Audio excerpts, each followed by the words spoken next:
하겠습니다. 자, 제가 보니까 우리 수덕독독 신청하시는 분들이 조금씩 늘고 계세요. 그래서 우리가 어느덧 지금 오늘 이제 3호 강의를 맞이했는데 조금씩 인원들이 늘고 계십니다. 우리 수덕독독 시간표 말씀드리면 오늘은 이제 드디어 3호 가이드 영상 9월 25일 수요일이 되었습니다. 자, 우리 오늘 또 이렇게 계속 늘고 계시기 때문에 또 새롭게 시작하시는 분들이 계세요. 그리고 이제 다시 보기로 가능하기 때문에 다시 보기를 보시는 분들도 좀 많으세요. 그래서 중복적이지만 조금 더 다시 한번 챌린지 설명을 드리면요. 자, 챌린지 방법은요. 세 가지 중에서 고르시면 됩니다.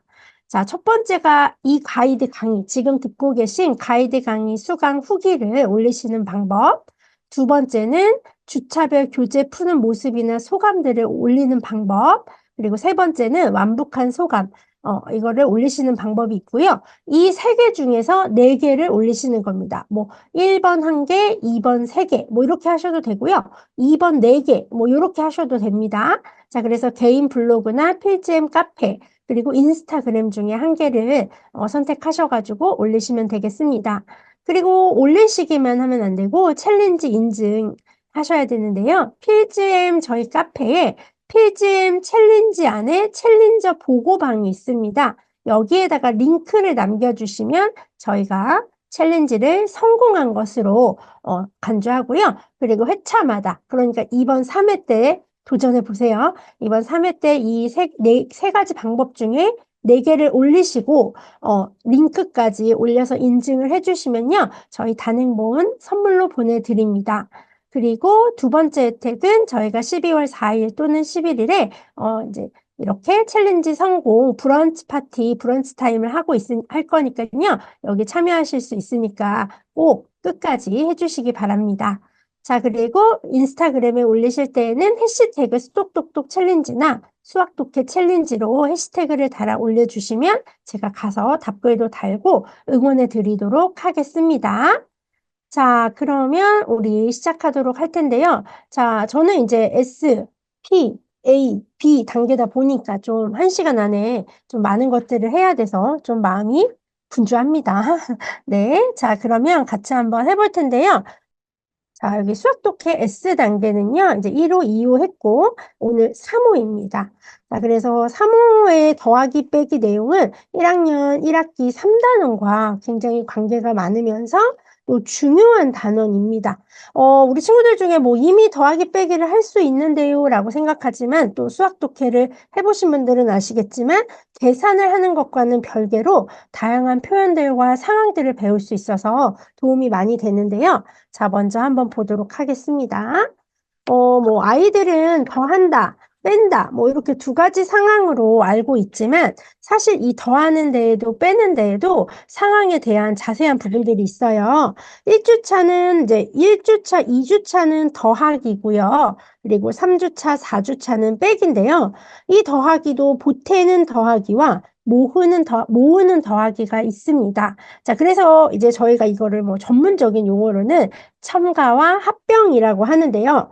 자, 이제 보태는 더하기는 어떠한 개수가 있고 거기에 몇 개가 더 더해져서 보태져서 많아지는 거잖아요. 요거를 첨가라고 합니다. 그래서 더하기 상황에는 첨가의 상황이 있고 두 번째, 모으는 더하기는요. 저희가 합병이라고 해요.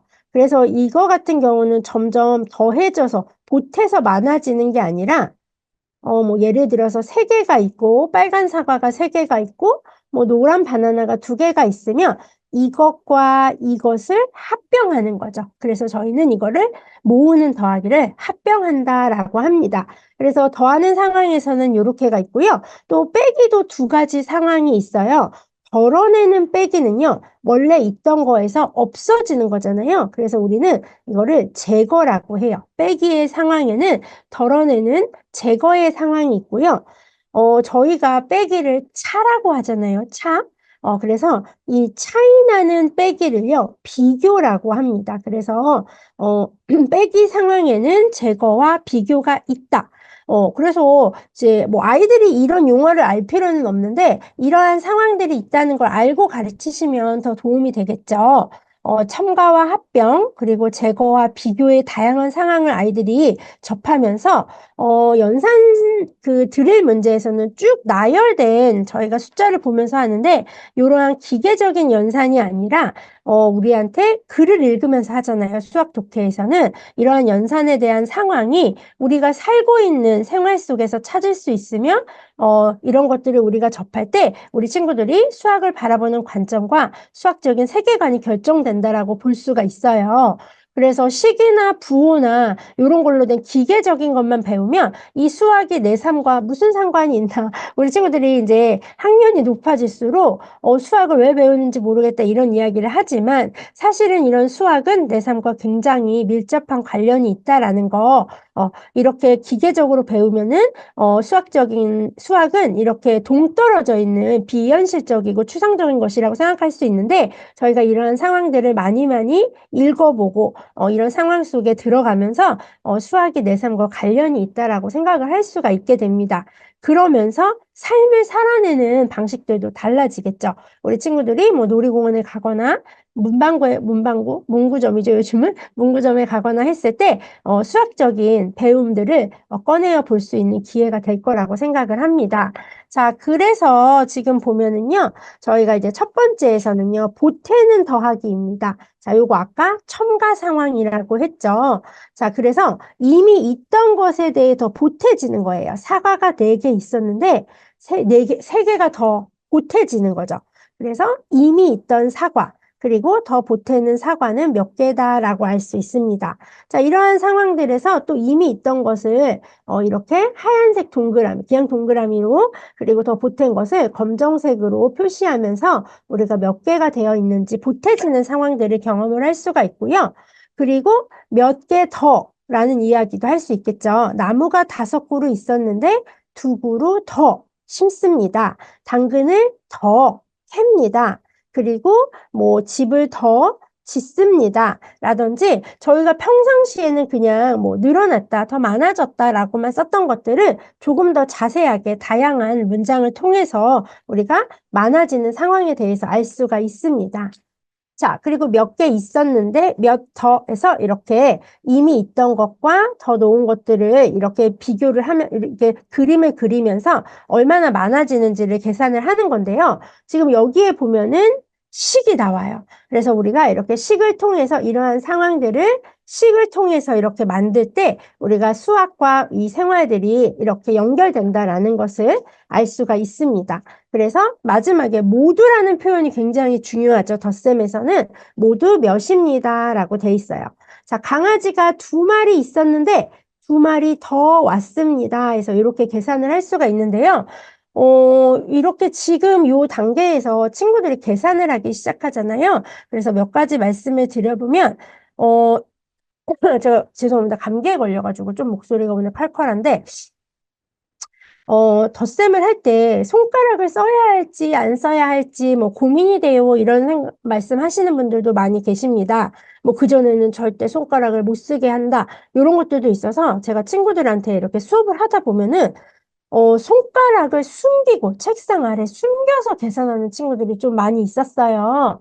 그런데 한때 이제 그게 굉장히 좀 엄격했었는데 요즘은 좀 어머님들도 다 아시겠지만 우리가 손가락은 우리한테 굉장히 주어진 소중한 도구잖아요. 그래서 지금은 좀 많이 쓰게 하는 분위기라 그런 친구들이 또 좀 덜해졌어요. 그래서 이제 좀 말씀을 드리면 뭐 예를 들어서 예전에는 우리가 이제 문제를 풀 때 4 더하기 2를 한번 지도한다고 생각을 해볼게요.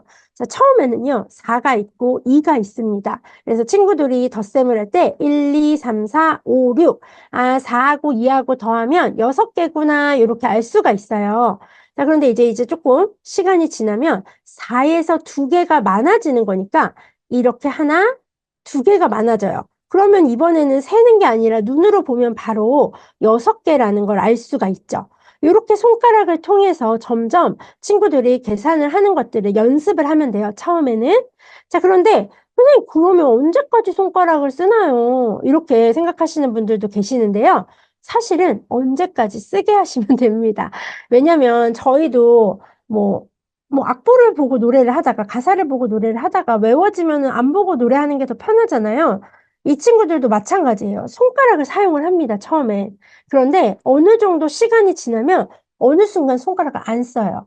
왜냐면 손가락보다 머리로 하는 게 더 편하니까요. 그래서 그 순간을 기다리시면 됩니다. 우리 엄마쌤들이 수업을 하실 때, 제일 장점은요, 사실은 정해진 속도랄까? 정해진 진도랄까? 이런 것들을 막 전전긍긍 지키실 필요가 없어요. 충분한 시간을 가지고 하실 수 있기 때문에. 자, 그래서 아이들이 이렇게 처음에 손가락으로 계산을 하다가 이제 어떻게 하냐면요. 머릿속으로 4를 생각합니다. 그리고 거기에서 2가 커지는 거기 때문에 4 다음에는 뭐죠? 5, 6. 아, 그러면 6이구나라는 걸 알 수가 있어요. 이게 이제 머리도 쓰고 손가락도 조금 쓰는 거니까 뭐 반머리쌤이라고 할 수 있죠. 그런데 이것도 어느 시간 지나면 어느새 내가 계산할 수 있는 범위 내에서는 친구들이 바로 머리쌤으로 가져가요. 그래서 이런 것들은 자연스럽게 이렇게 지금 제가 거의 4단계로 쪼개서 말씀을 드렸는데 손으로 계산하는 것부터 반머리쌤을 거쳐서 자연스럽게 머리쌤으로 요렇게 지도하시면 되니까요. 그렇게 지도하시면서 계산을 점점 아이들이 머리쌤으로 가져갈 수 있도록 지도해 주시면 되겠습니다. 자, 그래서 이렇게 우리가 식까지 하고 모두 몇입니까 해서 식을 세워보는 것까지 이렇게 상황을, 여러 가지 상황을 가지고 우리 첨가의 상황을 배워보았습니다. 자, 그러면 이번에는요. 합병의 상황이겠죠. 모으는 더하기입니다. 두 개의 더미를 합쳐주는 거죠. 합병하는 거죠. 자, 그래서 여기서는 분홍색 사과가 있고, 초록색 사과가 있는데, 요걸 합치면 얼마냐? 요렇게 되는 거죠. 그래서 우리는 이걸 모으기라고 합니다. 그래서 이렇게 모으기 상황. 그리고 종류가 달라요. 남자아이가 있고요. 여자아이가 있습니다. 이것을 합병해 주는 거예요. 그래서 종류를 모으는 상황으로 또 덧셈을 이해할 수가 있습니다. 자, 그래서 이제 그러한 상황들이 여기 나와 있죠. 뭐, 예를 들어서 달걀이 6개 있었는데, 한 개가 많아진 게 아니라, 이쪽에 달걀이 또 있어요.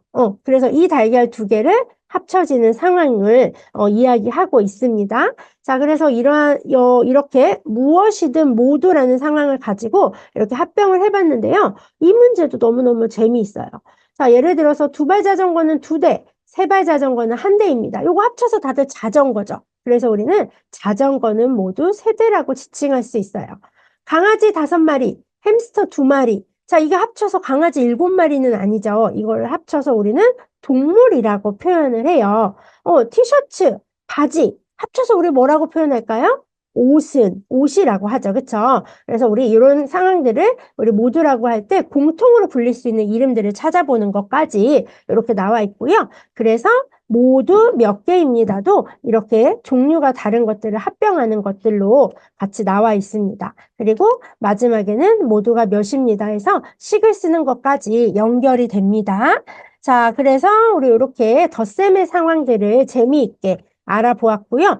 사실은 뭐 저희도 이런 표현을 잘 쓰는 사람도 있지만 뭉뚱그려서 쓰는 사람들도 많은데 아이들이 이런 부분들을 잘 읽고 우리 알아낼 수 있도록 우리 수학 독해에서는 많은 좋은 문장들이 들어 있습니다. 자, 이번에는 덜어내는 이죠. 그쵸? 자, 아까 빼기 상황에서는 제거와 비교가 있다고 했는데 제거의 상황에서 한번 우리 뺄셈을 한번 체험해 보도록 하겠습니다. 자, 비행기가 이미 5대 있었는데요. 그 중에 2개를 덜어냅니다. 그리고 뭐 여기 이미 우유가 3잔이 있었는데요. 거기서 2잔을 덜어냅니다. 제거의 상황이죠. 자, 줄어들기도 합니다. 지우개가 원래 7개 있었는데 3개를 줬어요. 누구에게 준지 모르지만 줬어요. 줍니다. 이렇게 해서 뭐 떠납니다. 날아갑니다. 이렇게 먹습니다. 해서 점점 줄어드는 상황을 가지고도 같이 뺄셈을 경험하고요. 그리고 이제 여기 있는 것들이 이렇게 동그라미에 반구체물로 이렇게 표현을 해보고 마지막에는 추상적인 식으로 표현하는 것까지 반복이 됩니다. 자, 그리고 조금 뺄셈에서 또 제일 중요한 게 남은 것이거든요. 좀 학년이 올라가면 남은 것에 대한 문제들이 있는데 약간 그런 게 헷갈리는 부분들이 있어요. 제가 뭐 지난 시간에 좀 남은 것에 대해서 얘기했던 것 같은데 그래서 남는 것들을 찾아내서 뒤에서부터 이렇게 빼주면서 몇 개가 남았는지 체크하는 상황이 되겠습니다.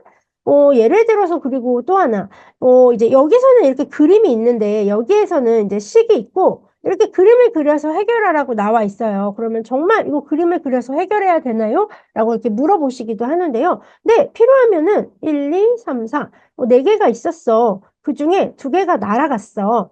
2개가 남았네. 이렇게 해도 되고요. 아까 말씀드린 것처럼 뭐 손가락을 이용해서 빼도 되고 점점 머리쌤으로 가져갈 수 있게끔 유도해 주시면 되거든요. 자, 아주 정확한 시기란 없습니다. 케이스 바이 케이스이기 때문에 아이들이 아직 막 머리로 하는 것을 너무 어려워한다면 절대 억지로 하지 마시고요. 뭐 저희가 이거를 많이 푸는 게 목표는 아니잖아요. 시간 안에. 이제 저희 선생님들은 주어진 시간 안에 딱 풀어야 돼서 좀 어려운 점이 있어요. 그거에 대해 딱 해야 하는. 근데 우리 엄마쌤들은 아이들과 충분한 시간을 가지고 또 아이들을 제일 잘 아시잖아요. 그래서 이렇게 구체적인 상황이 필요한 친구들한테는요, 충분히 구체적인 상황을 제시하세요. 그래야지 추상적인 생각을 나중에 할 수 있는 시기가 옵니다. 여기서 잘 안 된다고 닥달하시면 아이들이 좀 더 수학이 두렵고 어렵고 재미없을 수 있으니까요. 시간을 두시고 여유롭게 지도해 주시면 좋을 것 같아요. 자, 남은 것은 몇입니까? 해서 이렇게 제거의 상황을 가지고 시까지 해봤고요. 차이가 또 완전히 근데 이제 뺀셈은 좀 다르죠.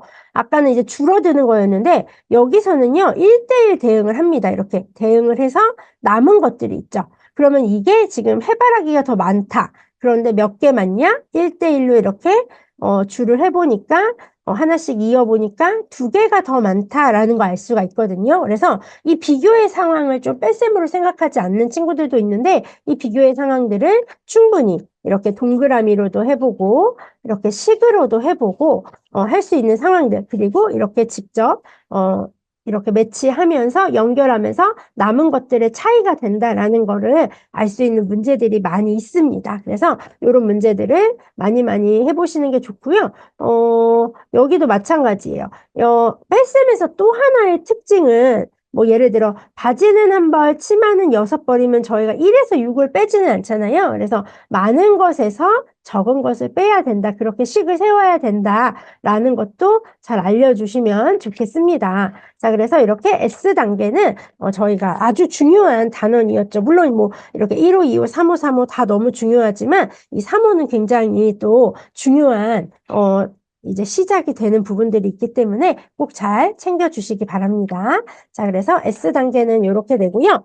자, P단계 보겠습니다. 우리 P단계 3호에서도 마찬가지로 덧셈과 뺄셈이 나옵니다. 앞서서 지지난 시간이었죠. S단계에서 뭐 저희가 이렇게 이제 S단계에서 이렇게 더하기 빼기가 나오잖아요. 그 다음에 나오는 더하기 빼기가 이제 이쪽인데요. P단계에서 나오는 건데 앞에 지금 S에서 사실은 말한 내용과 내용은 다 같아요. 똑같이 첨가와 합병이 있고 제거와 비교가 있지만 이제 여기에서는 좀 더 계산을 또 어떻게 할 수 있는지에 대한 부분들이 많이 나옵니다. 그리고 50가지의 수다 보니까 이제 이 초등교과 연관된 게 숫자가 좀 더 커졌죠. 범위가 더 커져서 2자릿수로 덩치가 커집니다. 그러면 사실은 이제 한 자릿수일 때는 주로 뭐 수를 이어 세고 모으기 가르기 하고 하면서 쉽게 할 수 있는데 2자릿수가 되면은 이제 값이 커지기 때문에 좀 어려워요. 그래서 이 부분은 수의 각 자리마다 나타내는 값을 자리값이라고 하는데 자리값을 좀 이해하면서 하면 사실은 같은 규칙으로 진행된다라는 거 알 수 있습니다. 자, 그러면 P3 한번 보도록 하겠습니다. 자, P3에 보면요. 이어세기입니다. 이어세기 먼저 하고 이게 사실은 계산의 과정이거든요. 그리고 어떠한 이 이어세기 수로만 보는 게 아니라 이거를 모으기 가르기를 이용해서 보수가 나오거든요. 보수를 이용하고 그래서 그걸로 덧셈식 뺄셈식을 하는데 마지막에는 네모가 있는 식까지 우리 같이 한번 우리 P단계 알아보도록 하겠습니다. 자, 먼저 너무 좋은 게 이렇게 또 숫자들이 다 제시가 되어 있어요. 그래서 아이들이 9보다 1 큰 수는 이라고 글씨만 봤을 때는 생각하기 어려운 부분들을 이렇게 부분적으로 보여주면서 아이들이 이 수를 잘 상황을 연상할 수 있게 해주고 있습니다. 그리고 사실은 이제 학년이 올라갈수록 수직선 문제가 나오면 좀 어려운데요. 수직선을 충분히 보면서 아이들이 할 수가 있어요. 연필이 12자루 있고 볼펜은 연필보다 한 자루 적대요. 그러면 12자루에서 한 자루 더 적은 것은 이렇게 보면서 11자루라고 알 수가 있겠죠. 그래서 이렇게 실제로 이렇게 수직선을 매번 이렇게 찾는 거, 그리는 건 좀 귀찮은 상황이지만 이렇게 이미 나와 있기 때문에 아이들이 충분히 연상을 하는 데 도움이 되고요. 1은 너무 쉽죠. 그럼 1에서 이제 이 큰 수 구하기. 그래서 수직선으로 이 큰 수 구하는 것까지.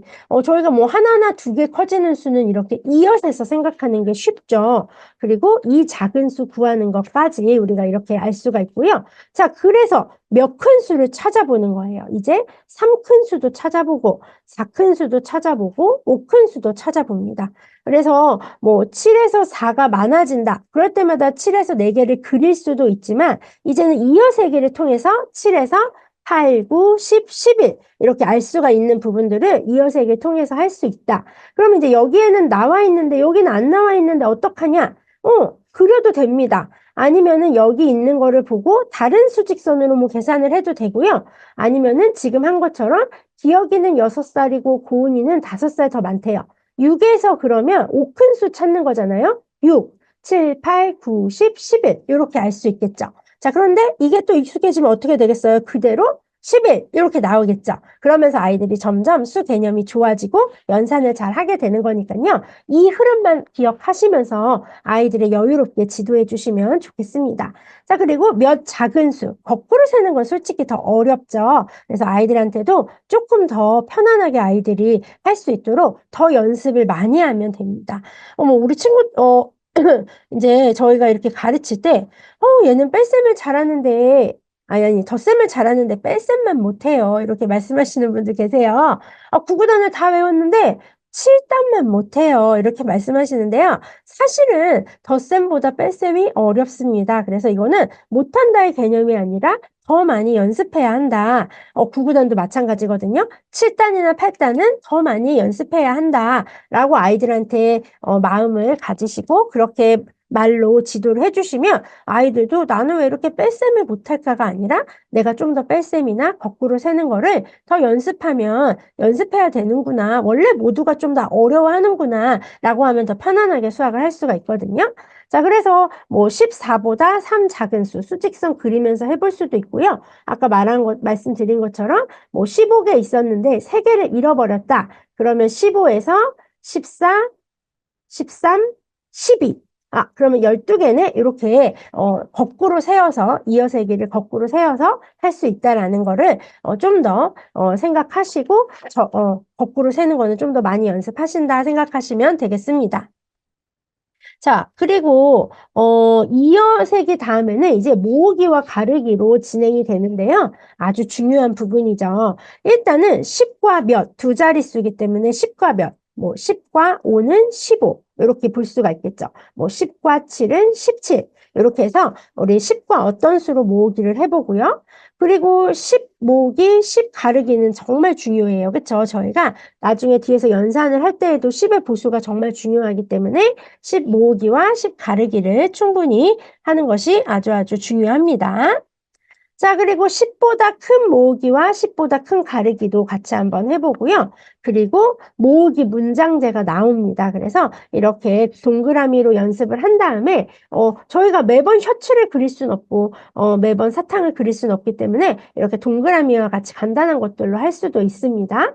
자, 그래서 사탕이 왼쪽 주머니에 5개, 오른쪽 주머니에 6개입니다. 사탕은 모두 몇 개입니까? 해서 모으기 문장제들을 직접 모으기가 어떨 때 사용이 되는지 또 가르기 문장제가 좀 어렵죠. 그쵸? 그래서 쿠키 14개를 두 접시에 담았습니다. 이렇게 그럼 왼쪽 접시에 3개를 담았습니다.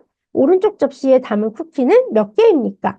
그러면 14개가 될 때까지 그림을 그리면 되겠죠. 그쵸? 3개니까 4, 5, 6, 7, 8, 9, 10, 11, 12, 13, 14 그러면은 오른쪽에 담은 쿠키의 수를 알 수가 있는데요. 이렇게 동그라미로 해도 되고 이렇게 뭐 이어세기 했던 것처럼 그렇게 뭐 또 사용을 해도 되고 뭐 손가락을 이용해도 되고 아이들이 하고 할 수 있는 충분한 다양한 방법들을 사용할 수 있게 하시면 되겠습니다. 자, 그래서 이렇게 모으기, 가르기까지 할 수가 있고요. 네, 제가 그러면 잠깐 중간에 오른쪽 페이지가 전체로 안 보인다. 저희는 S단계다 보니, 아, 네, 그러면 제가 이거를 오른쪽 페이지요. 이쪽이 잘 안 보이신다는 거죠. 이렇게 하면은 잘 보이실까요? 채팅 하나만 주시겠어요? 자, 이렇게 하시면 잘 보이실까요? 아, 네. 잘 보이는 거죠?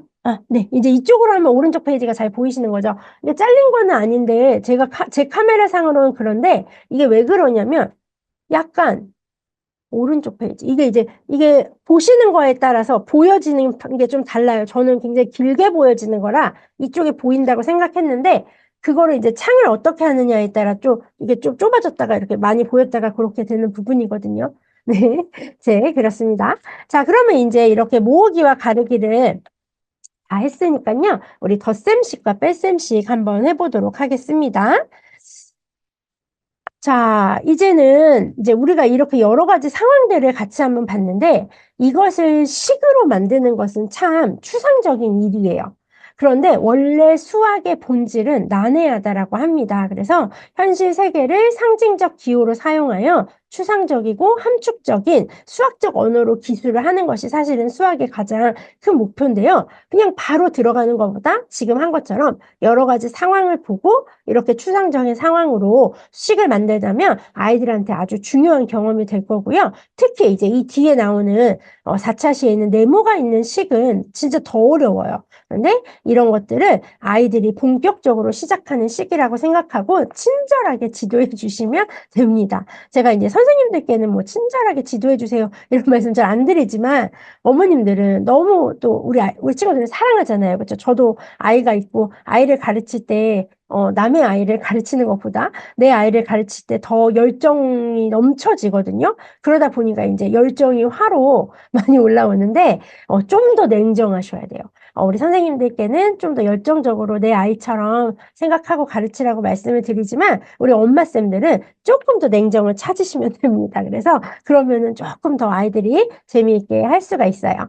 자, 이어세기 덧셈입니다. 그래서 우리가 아까 이어세기 배웠잖아요. 이제 이렇게 이어세는 상황을 식으로 된 걸 보면서 아이들이 푸는 거고요. 그리고 여기 있는 문장제 문제를 식으로 나타내는 것이 중요한 페이지예요. 그래서 이러한 상황들을 간단하게 식으로 나타내면은 우리가 쉽게 더 이해할 수가 있어. 그래서 수학이 아름다운 거야 라고 저는 아이들을 지도를 하는데요. 그리고 모으기 덧셈. 자, 어떤 수를 모았을 때 이렇게 덧셈식으로 만들어질 수 있고 여기도 마찬가지로 이 두 가지의 상황들을 모았을 때 이렇게 덧셈식이 만들어진다라고 합니다. 자, 그리고 또 하나 여기서 재밌는 거는 이제 이 정도 오면은 덧셈의 교환 법칙을 가르칠 수가 있어요. 자, 우리가 6에서 9가 많아진다고 생각하면 오래 걸려요. 그렇죠? 6에서 9개가 많아진다라고 이어 센다면 하지만 9에서 6이 많아진다라고 생각하면 조금 더 짧아져요. 그렇죠? 그래서 덧셈은 뺄셈은 안 되지만 덧셈은 교환 법칙이 가능하죠. 그래서 어떤 것들을 생각할 때 반대로 생각할 수가 있어요. 뭐 여기 4고 여기 6이라서 우리가 식은 4 더하기 6을 쓰지만 6에서 4가 많아지는 상황으로 계산을 하면 더 좋겠죠. 그래서 우리 친구들한테 그런 부분도 같이 지도해 주시면 더 좋겠습니다.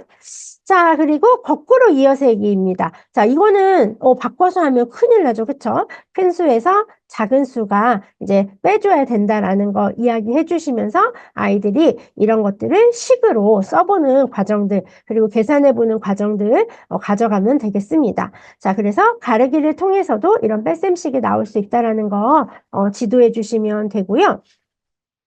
자, 그래서 이렇게 아이들하고요. 뺄셈, 덧셈, 문장제 하면서 계속 식을 만들어주는 과정입니다. 그리고 이런 것들도 꼭 읽어보시고요. 이렇게 마지막에 자리 남잖아요. 그쵸? 그럼 아이들이 내가 만든 문제도 한번 해보시면 좋을 것 같아요. 오늘 우리 무슨 일이 있었지? 뭐 오늘 있었던 일 중에서 아이들이 생각해 보는 것도 좋고요. 그쵸? 뭐 오늘 문구점에 가서 뭐 색연필을 샀다. 그러면 이제 색연필로 문제를 만들 수도 있는 거죠. 그래서 우리 생활과 관련이 되면서 친구들이 직접, 근데 되게 재밌어요. 왜냐면은 요 시기 친구들이 재밌고 좀 엉뚱한 얘기를 잘해요. 좀 지나면은 막 너무 듣고 싶어도 그런 얘기 잘 안 하는데 우리 P단계 친구들하고요. 그렇게 문제를 만들어 보면 좋고요. 뭐 꼭 쓰지 않아도 아이들이 말로 표현하는 것까지만 해도 좋고 아니면 엄마가 써주셔도 좋고요. 자, 그러면 이제 여기에서 네모가 있는 식입니다. 네모가 있는 식은요. 자, 7보다 여기서 4가 커졌죠. 4 큰 수는 11입니다. 해서 네모가 있는 식이 좀 어려운데 이런 문장들을 처음에 쉽게 이렇게 합니다. 그 다음에 색연필이 6자루 있습니다. 그런데 몇 자루를 더 샀더니 10자루가 되었습니다. 더 산 색연필은 몇 자루입니까? 사실 이거를 식으로 쓰는 게 굉장히 어렵거든요. 자, 색연필이 6자루 있었어. 그런데 몇 자루를 샀는지를 모르겠어. 그쵸? 그래서 그런 건 네모라고 할게. 그랬더니 뿅뿅 10자루가 되었습니다. 이 문장을 그대로 가져가는 거예요. 벚나무가 11그루 있었습니다. 그런데 몇 그루를 심었는지는 모르겠어. 심었으니까 덧셈이죠. 그랬더니 13그루가 되었네. 그래서 이렇게 식을 쓰는 겁니다. 그리고 이거에 대한 거는 11에서 13이 되려면 몇 개 더 있어야 될까? 아니면 11에서 13까지는 몇 개를 더 이어서 해야 될까? 라는 방식으로 진행을 하시면 됩니다. 자, 그리고 더하기 전 원래 수인데요. 이제 이렇게 네모가 지금 이렇게 중간에 들어가는 경우도 있고요. 맨 처음에 네모가 들어가는 경우도 있어요. 물론 이제 뭐 계산을 하는 방식은 똑같지만 이것도 어떻게 이 식을 쓰는 거에 따라 차이가 있거든요. 자, 감자를 4개 더 캤더니 그러면 사실 이제 4개가 더 많아진 건데 원래는 몇 개가 더 있었겠죠. 그렇죠? 원래 있던 감자니까. 그래서 우리가 원래 얼만큼이 있었는데 4개를 더 캤더니 16개가 되었어. 자, 그럼 원래 있던 감자는 얼마일까? 자, 4개 캔 거랑 16개 된 거랑 이렇게 보고 나서 그러면 16개에서 또 4개를 빼야 되잖아요. 그렇죠? 이게 덧셈이지만 또 빼야 된다는 게 좀 어렵거든요. 근데 이거를 그렇게 막 그럼 16에서 4를 빼면 되잖아. 이게 아니라 이 상황을 온전히 설명하기 위해서는 사실은 수직선이 가장 적당하거든요. 그래서 아이들한테 이렇게 수직선을 다 그리는 게 아니라 이렇게 부분적으로 그려주고 4개를 더 캐기 전에는 몇 개였을까? 뭐 이렇게 이야기하시면서 상황을 설명하는 겁니다. 그래서 이 P단계에서는 무조건 뭐 16에서 4를 빼야 돼 이게 아니라 그런 상황을 이렇게 수직선으로 온전히 설명하시는 게 중요한 포인트라는 거. 자, 그러면 이제 여긴 좀 양이 많아요. 종류도 다 다르고 몇 개 더 적어졌습니까? 그러니까 이게 지금 종류가 여러 가지인데 문제가 적죠. 그래서 이거를 완전히 막, 계산을 습득시킨다라는 게 아니라 이런 상황들을 우리가 다 알아낸다라고 생각하시면 됩니다. 12에서 2 빼면 10이 되죠. 그쵸? 12보다 이 작은 수는 10입니다. 되어 있는데, 자, 12보다 몇이 작아지면 10이 될까? 이 수직선 상황을 그대로 보시는 거예요. 그래서 이 수직선에 수의 이런 수를 가지고 계산하는 걸로 설명을 해주셔야지 이거를 연산처럼 설명을 해주시면 안 됩니다. 이게 바로 이 P단계의 특징입니다. 덧셈과 뺄셈이지만 이 수를 가지고 아이들이 편안하게 이 관계들을 이해하고 그리고 네모가 있는 문장대에서는 식을 세우는 게 또 더 중요하다. 계산도 중요하지만 이런 상황들을 가지고 아이들이 식을 세우는 게 중요하다라는 관점으로 P단계를 지도해 주시면 더 좋겠습니다. 자, 그러면 A단계 보겠습니다. 자, 우리 A단계의 사무는요, 시계와 규칙입니다. 또 제가 카페에서 봤는데, 또 시계와 규칙을 또, 기대하고 계시다는 분이 계셔서, 예, 저는 이제 사실은 뭐 매달 시계에 대해서 수업을 많이 하는데요, 좋아해요. 일단은 시계 수업을 굉장히 좋아하는데, 일단은 우리 친구들과 이걸 하기 전에는, 시간을 왜 알아야 될까? 시간을 알면 좋은 점이 뭘까? 뭐 친구랑 뭔가 약속을 할 수가 있죠. 그리고 텔레비전에서 하는 재미있는 프로그램도 우리가 챙겨볼 수가 있고요. 그쵸? 모르면 불편한 점 너무 많죠. 그쵸? 우리가 시간을 몰랐을 때, 뭐, 게임을 적당히 할 수가 없고, 뭐, 이런 것들. 친구들이랑 만나야 되는데, 만나는 시간이 잘 몰라서 뭐, 못 만날 수도 있고, 그래서 이렇게 시간을 아는 것이 너무 중요하고요. 또 자기주도 학습 굉장히 어머님들 이제 초1이 되면서 엄마가 시켜서가 아니고 우리 아이가 스스로 숙제를 하고 그랬으면 좋겠잖아요. 그쵸? 근데 사실은 이런 자기주도 학습의 출발점이 바로 시계에 있습니다. 그래서 시간을 아는 것은 이 자기주도 학습의 출발점이기 때문에 너무너무 중요해요. 자, 그래서 여기에서는 이제 두 개는 시계가 나오고요. 두 개는 이제 수 규칙과 수 배열표가 나오는데요. 자, 같이 한번 알아보면요. 자, 먼저, 몇 시, 정각이 나옵니다. 정각. 그래서 시계의 긴 바늘이 11을 가르칠 때는 이제 분이 없죠. 그쵸? 0분이죠. 그래서 그냥 정각이라고 표현을 한다. 자, 그런데 제가 시계를 할 때는 좀 꼭 이 시계의 원리를 아는 게 굉장히 중요하거든요. 그래서 매스픽이라는 원리 시계라는 교구가 있는데 뭐 꼭 이 시계가 아니어도 돼요. 다른 시계도 괜찮고 그냥 집에 있는 시계도 괜찮습니다. 근데 저희가 이제 예전에 종이로 만든 시계는 뭐 시침도 움직이고 분침도 움직였는데 시계의 원리를 보면 분침이 돌아가야지 시침이 움직입니다. 분침이 빠르게 한 바퀴를 도는 동안 시침은 이렇게 큰 눈금 하나를 움직여요. 그래서 이 부분을 좀 잘 이해하고 있어야 됩니다. 그렇기 때문에 교구나 실물을 보는 게 굉장히 중요해요. 자, 그래서 우리 정각일 때는 이렇게 12를 처음에 가르치고 있다. 그리고 30분이 중요하죠. 5시 30분이면 뭐 예를 들어서 짧은 바늘이 5에 있고 긴 바늘이 6에 있을 것 같지만 실제로 이 시계를 보세요.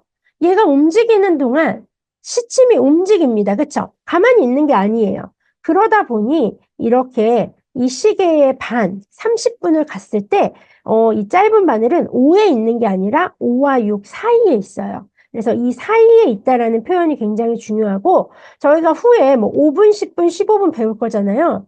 그럼 예를 들어 3이면 5분, 10분, 15분 이렇게 하면 돼요. 자, 근데 만약에 9를 아는 거다. 그러면 5분, 10분, 15분 이렇게 해서 45분까지 할 수는 없잖아요. 그거에 대한 기점이 바로 이 30분입니다.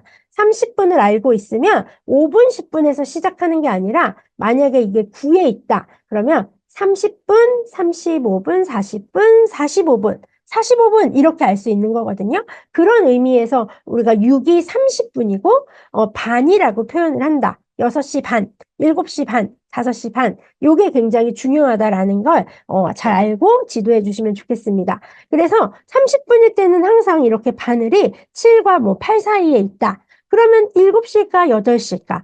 아직 8에 도착하지 않았기 때문에 7시다. 라는 것들을 중요한 포인트로 가르쳐 주시면 되겠습니다.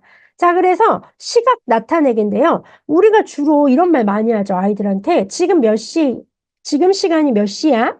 뭐 이렇게 시간이라고 물어보는데 사실 어떠한 정확한 딱 시점을 이야기하는 거는 시각이라고 나타내야 돼요. 그래서 우리 친구들한테 이때 이 시각이라고 표현을 해야 된다. 그럼 시간은 뭐냐? 아침에 9시에 수영을 시작했는데 10시까지, 11시까지 했다. 그럼 2시간 한 거죠. 그게 시간이에요. 그래서 시각과 시간이 다르다는 거. 시각은 딱 어느 한순간이고 시간은 흘러가는 그런 부분이라는 거를 좀 구분해서 말씀을 해주셔야 됩니다. 그래서 시계 바늘이 이렇게 가르치고 있고 우리 문장제 문제에서는 뭐 재밌는 문장들이 많죠. 아침 식사는 8시 30분에 시작됩니다. 긴 바늘은 6을 가리키겠죠. 3시에 종이 울렸습니다. 짧은 바늘은 3이겠죠. 그래서 이렇게 긴 바늘과 짧은 바늘이 어디에 있는지 좀 의식하면서 그리고 이제 그렇게 의식한 걸 토대로 시각을 구하세요라고 돼 있거든요. 긴 바늘이 6을 가리킨다라는 건 뭐예요? 30분이다라는 거죠. 그쵸? 그리고 짧은 바늘이 5와 6 사이에 있다. 5시일까? 6시일까? 아직 6에 도착하지 않았기 때문에 5시다. 라는 거 알 수가 있습니다. 그래서 이렇게 풀어보면서 바늘의 위치를 의식적으로 좀 알 수 있는 좋은 문장들이 많이 있습니다. 자, 그러면요, 이제 시각의 순서인데요. 이제 여기에서는 5분, 10분은 사실 가르치지 않고 우리가 정각과 30분만 배워요. 이제 5분, 10분은 뒤에서 배우는데 그래도 아이가 궁금해하고 좋아하면은요, 시간은 더 알려주셔도 됩니다. 자, 그러면 이제 여기 시각표라는 게 있죠. 그래서 공부, 수학 공부, 뭐 이렇게 점심 식사, 산책 이렇게 있을 때 이제 시각은 시간표를 보고 찾아보는 문제가 있습니다. 그래서 이 문제를 이렇게 풀어볼 수가 있고요. 뭐, 일찍, 늦게. 그러면 이제 이 두 개의 시간 중에서 어떤 게 더 일찍이냐, 어떤 게 더 늦게냐, 이렇게 해서 판단을 할 수가 있습니다. 이렇게 문장이 있기 때문에, 이거는 약간 분명해요. 어떤 게 더 빠른 시간이고, 일찍이고, 늦게이고. 그리고 이제 이거는 세 개의 시간 중에 가장 일찍, 가장 늦게를 찾는 거죠. 그래서 세 개를 비교하는 능력까지 나오고요. 이제 여기가 좀 어렵습니다. 시간의 순서대로인데요. 일단 여기 이렇게 문장은 나와 있어요. 아침부터 저녁까지의 일상입니다. 순서대로 하세요라고 돼 있는데 사실은 이렇게 보면은 영화가 10시 30분이기 때문에 뭐 제일 늦은 거 아니야? 라고 할 수 있는데 이렇게 수직선도 있고요. 앞에 이렇게 나와 있죠. 그리고 아침부터 저녁까지라는 건 일단 아침이 6시, 뭐 7시, 8시 이런 데가 이제 아침이잖아요. 아침이 밝았다. 그런 의미에서 생각하면 헷갈리지 않는 문제이긴 한데 이게 숫자가 또 크고 작으면 좀 헷갈릴 수가 있어요. 예를 들어 점심시간이 12시고 뭐 학원이 1시 30분이면 학원이 더 빠른 거 아니야? 숫자가 더 작으니까 라고 하지만 이게 아침부터 시작이 됐기 때문에 점심시간이 사실은 제일 빠른 시간으로 그 다음에는 학원이 1시 반이거든요. 1시 반. 그리고 이제 나머지 요게 산책이네요. 산책이 1시 반. 그리고 학원이, 이거 제가 잘못 봤네요. 2시 반이죠. 그렇죠. 그러면 이제 그 다음 2시 반이 되는 거고, 마지막 귀가가 5시가 되는 거예요. 그래서 요런 부분들은 여기 페이지는 조금 어렵지만, 아이들한테 턱 맡기지 마시고, 이거는 이 시간의 흐름을 순서대로 표현하시면서 아이들한테 자세하게 지도를 해주시면 되는데, 요거는 어머님들이 꼭 먼저 한번 정답지랑 이렇게 이 상황들을 좀, 보시면서 아이들한테 지도해 주시면 더 도움이 되겠습니다. 그리고 시계의 규칙이 나오죠. 시계 모양에서 규칙을 찾아 설명해 보세요 해서 이렇게 반복되는 규칙도 있지만 또 이렇게 뒤에 보면은 1시간씩 흐르는 규칙도 있어요. 그리고 뭐, 그래서 이제 이런 것들을 아이들이 반복적으로 뭐가 반복이 된다라고 말로 표현을 하고 그런 시계들을 규칙을 찾아보는 것까지 해주시면 되겠습니다. 자, 그럼 이렇게 시간은 이제 여기까지만 나와요. 근데 아까 말씀드린 것처럼 우리 아이가 조금 더 5분 단위의 시간이라든지 1분 단위의 시간까지 알고 싶으면 자연스럽게 하시면 되고요. 좀 어려워하면 여기까지 일단 하고 나중에 뒤에 또 다시 접하면 되겠습니다. 자, 3주차는 수 규칙인데요. 이제 규칙도 굉장히 중요하죠. 수학에서 규칙은 정말 중요한 내용이기는 해요. 자, 그러면 한번 보겠습니다. 뭐, 2, 3, 5가 반복됩니다. 여기서는 50, 50이니까 50이 반복됩니다 해서 반복되는 마디를 먼저 찾아내야겠죠. 그쵸? 그런 다음에 여기에서는 좀 어려운데, 예를 들어, 뭐, 주인이는 귤을 하루에 2~3개를 먹기를 반복합니다. 7일째 되는 날. 그럼 이제 큰 친구들은 이거를 7일이니까, 홀수 번째니까 2개겠다. 이렇게 하지만 사실 여기에서는 그냥 이거를 온전히 생각하는 데 있어요. 2개를 먹고, 3개를 먹고, 2개를 먹고, 3개를 먹고 했을 때 개수가 몇 개가 될까를 알아보는 게, 중요하거든요. 그리고 이것도 맑음 흐림 반복이 됐어요. 그렇죠? 맑음 흐림인데 아니에요. 자세히 보시면 맑음 흐림 맑음 세 개가 반복되고 있는 거기 때문에 8일째 날짜도 아이들이 직접 세어보면서 정확하게 알아야 되는 문제들이거든요. 그래서 이렇게 규칙을 알 수가 있고요. 이제 늘어나는 수입니다. 근데 이제 이 늘어나는 수에서는요. 이씨 커지는 규칙이에요 라고 말하기도 하지만 이 시작수가 항상 중요해요. 그래서 이 시작하는 수를 아이들이 늘 표현할 수 있도록 조금 규칙을 표현할 때 지도해 주시는 게 중요하고요. 여기서도 마찬가지로 희정이는 9장을 가지고 있는데 이게 이제 시작수죠. 매일 5개씩 모으려고 합니다. 그럼 5씩 커지겠네요. 그러면 4일 후에 스티커는 어떻게 될까요? 이렇게 되어 있거든요. 그래서 이것도 개구리가 7마리가 있는데 3마리씩 늘어납니다. 하면은, 사실은 뭐 이거를 어른들은 식에서 뭐 7에서 3 곱하기 6을 해서 얼마다 이렇게 하지만 여기서는 사실은 이런 것들을 계속 더하는 걸 아이가 해보는데 의미가 있다라고 보는 문제들이기 때문에 그냥 하는 게 아니라 7에서 3마리 늘어나면 10, 13 해서 이렇게 계산을 할 수 있도록 도와주시는 게 좋습니다. 이게 저희가 A단계면 1학년 친구들이 하잖아요. 그쵸? 그리고 1학년보다 더 어린 친구들도 많이 하기 때문에 이거를 단순히 계산을 하고 식을 세우는 데 초점이 있는 게 아니라 이런 과정들을 치열하게 해본다. 문장을 읽고 직접 그렇게 써보면서 해본다라는 데 의미를 가지고 지도를 하시면 아이들이 조금 더 탄탄하게 잘 할 수가 있습니다. 자, 줄어드는 수 어렵죠. 그쵸? 어렵다는 거를 생각하면서 하면은 우린 또 더 열심히 할 수가 있어요. 80쪽짜리 동화책을 4쪽씩 읽으려고 합니다. 동화책을 읽은 지 6일 후에 남아있는 거. 그러면 80에서 4쪽 줄어들면 76이죠. 그쵸? 76에서 4쪽 줄어들면 72입니다. 이거를 6번 해야겠죠. 그쵸? 이 과정들을 온전히 집중해서 할 수 있도록 지도를 해주시면 탄탄하게 쌓는데 더 도움이 됩니다. 뭐 물론 80에서 4, 6에 24 빼가지고 계산을 할 수도 있지만 이러한 과정들이 있다라는 거를 알고 해보고 식을 세우는 거랑 굉장히 다릅니다. 그래서 그렇게 아이들한테 꼼꼼하게 잘 지도를 해주시면 좋겠고요. 여기서는 이제 합의 같은 규칙이에요. 그래서 이거 한번 해볼까요? 자, 사탕을 희진이는 4개, 수혁이는 3개를 가지고 있대요. 희진이는 4개, 수혁이는 3개. 자, 그런데 희진이와 수혁이가 사탕을 몇 개를 주었더니 수혁이가 가진 사탕이 6개가 됐대요. 사실 이렇게 사탕은 7개인데 이 7개는 사실 변하지가 않습니다. 그런데 마지막에 우리 수혁이가 가진 사탕이 6개가 됐다는 건 7개는 변하지 않기 때문에 1개가 됐다라는 거잖아요. 요렇게 생각을 해줘야 돼요. 하나 더 해본다면 한 장을 붙이고 18장이 남았다예요. 그럼 한 장을 붙이고 18장이 남았다. 자, 그런데 정재가 우표를 몇 장 더 붙였더니 남은 우표는 13장이 되었대요. 자, 그러면 사실 우표는 몇 개죠? 연결된 수의 합이 19개가 되는 규칙입니다. 자, 그러기 위해서는 마지막에 여기가 몇 개냐라는 걸 해야겠죠. 그래서 여기다가 뭐 이렇게 과정을 쓰는 것도 괜찮고요. 이렇게 화살표로 표시해서 마지막 걸 구해주는 것도 좋습니다. 그래서 이렇게 우리가 합의 같은 규칙도 이러한 상황 속에서 이해할 수 있다는 걸 그리면서 하면 더 좋은 문제입니다. 차가 같은 규칙도 마찬가지죠. 그렇죠? 그래서 이렇게 우리가 3주차를 이렇게 할 수가 있고요. 마지막에 우리 수 배열표도 굉장히 중요합니다. 수 배열표는요, 일단 10개씩 100개까지 이렇게 나와 있어요.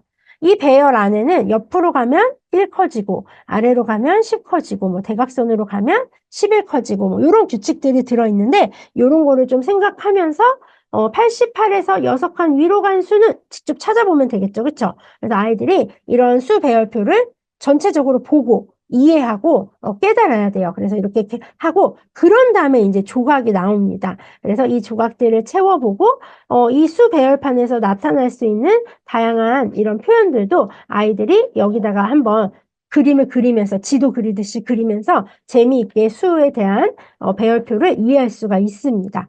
자, 그 다음에 좀 어려운 게 이제 백판 띄어색이죠. 근데 이게 재밌는 게 띄어서에서 색칠을 하면요. 아름다운 모양들이 생겨요. 제가 항상 그래서 아이들한테 그래서 수학은 아름다운 거야 라고 하는데 와닿는 친구도 있고 엥 이렇게 하는 친구들도 있는데 이씩 띄어세면 이렇게 예쁜 모양들이 생기죠. 줄무늬처럼. 그리고 여기 지금 얘는 3씩 띄어세는 규칙이거든요. 이렇게 띄어세면요. 이렇게 대각선으로 예쁜 모양들이 생겨요. 여기도 마찬가지로 아름다운 모양들이 생기죠. 그래서 이런 모양들이 생긴다는 것도 보면서 아이들하고 좌석 배열표 문제를 풀어봅니다. 우리가 수 배열판이 수를 이해하는 데도 굉장히 중요한 의미가 있지만 뭐 우리가 실제로 이렇게 극장에서 좌석 배열판에서도 우리가 수 배열을 또 볼 수가 있죠. 그리고 가로수 배열이라고 되어 있는데 이게 이렇게 가로로 커지는 규칙이라서 가로수 배열이에요. 그래서 가로수 배열을 만드는데 이 가로수 배열은 우리 일상에서는 달력하고 굉장히 관계가 있어요. 그래서 달력 문제와 같이 한번 풀어보고요. 그리고 세로수 배열은 이렇게 세로로 커지는 규칙이기 때문에 세로수 배열이라고 합니다. 그래서 물론 우리가 이렇게 다 커지는 대로 할 수도 있지만 사실 뭐 세로수 배열에 있는 문제를 빨리 풀려면 이렇게 몇씩 커지는지도 알아야 돼요. 뭐 가로로 커지는지도 알아야 돼요. 그리고 가로수 배열은 가로로 커지지만 사실은 뭐 세로로 몇 개가 커지는지도 알아야 돼요. 그래서 이 두 가지를 생각하면서 이렇게 배열에 따라서 다양한 문제를 풀 수 있다. 우리 이렇게 알아낼 수 있다라는 거를 우리 친구들이 경험하는 A3였습니다. 시계 재밌죠, 그렇죠? 시계가는 저는 시계 수업이 너무 재밌더라고요. 자, 그리고 마지막으로 우리 B단계 보겠습니다. 자, B단계에서는 곱셈 구구가 나와요. 친구들, 이렇게, 수학을 포기하는 시기가 이제 굉장히 다양한데, 고등학교 가서 너무 힘들어서 포기하는 친구도 있지만, 중학교 때 너무 어려워서 포기하는 친구도 있고, 근데 초등학교 때 이제 약수 배수가 어려워서 5학년 때 포기하는 친구도 있고, 분수가 어려워서 3학년 때 포기하는 친구도 있고 해서 이제 3학년, 5학년이 제일 어렵다고 하지만, 또 하나의 힘든 점이 곱셈입니다. 근데 이게 사실은 저는 수업을 잘하는 애가 곱셈 구구단을 못 외워서 너무 힘들어해요라고 하는데 그런 친구들한테는 이런 위로를 해주고 싶어요.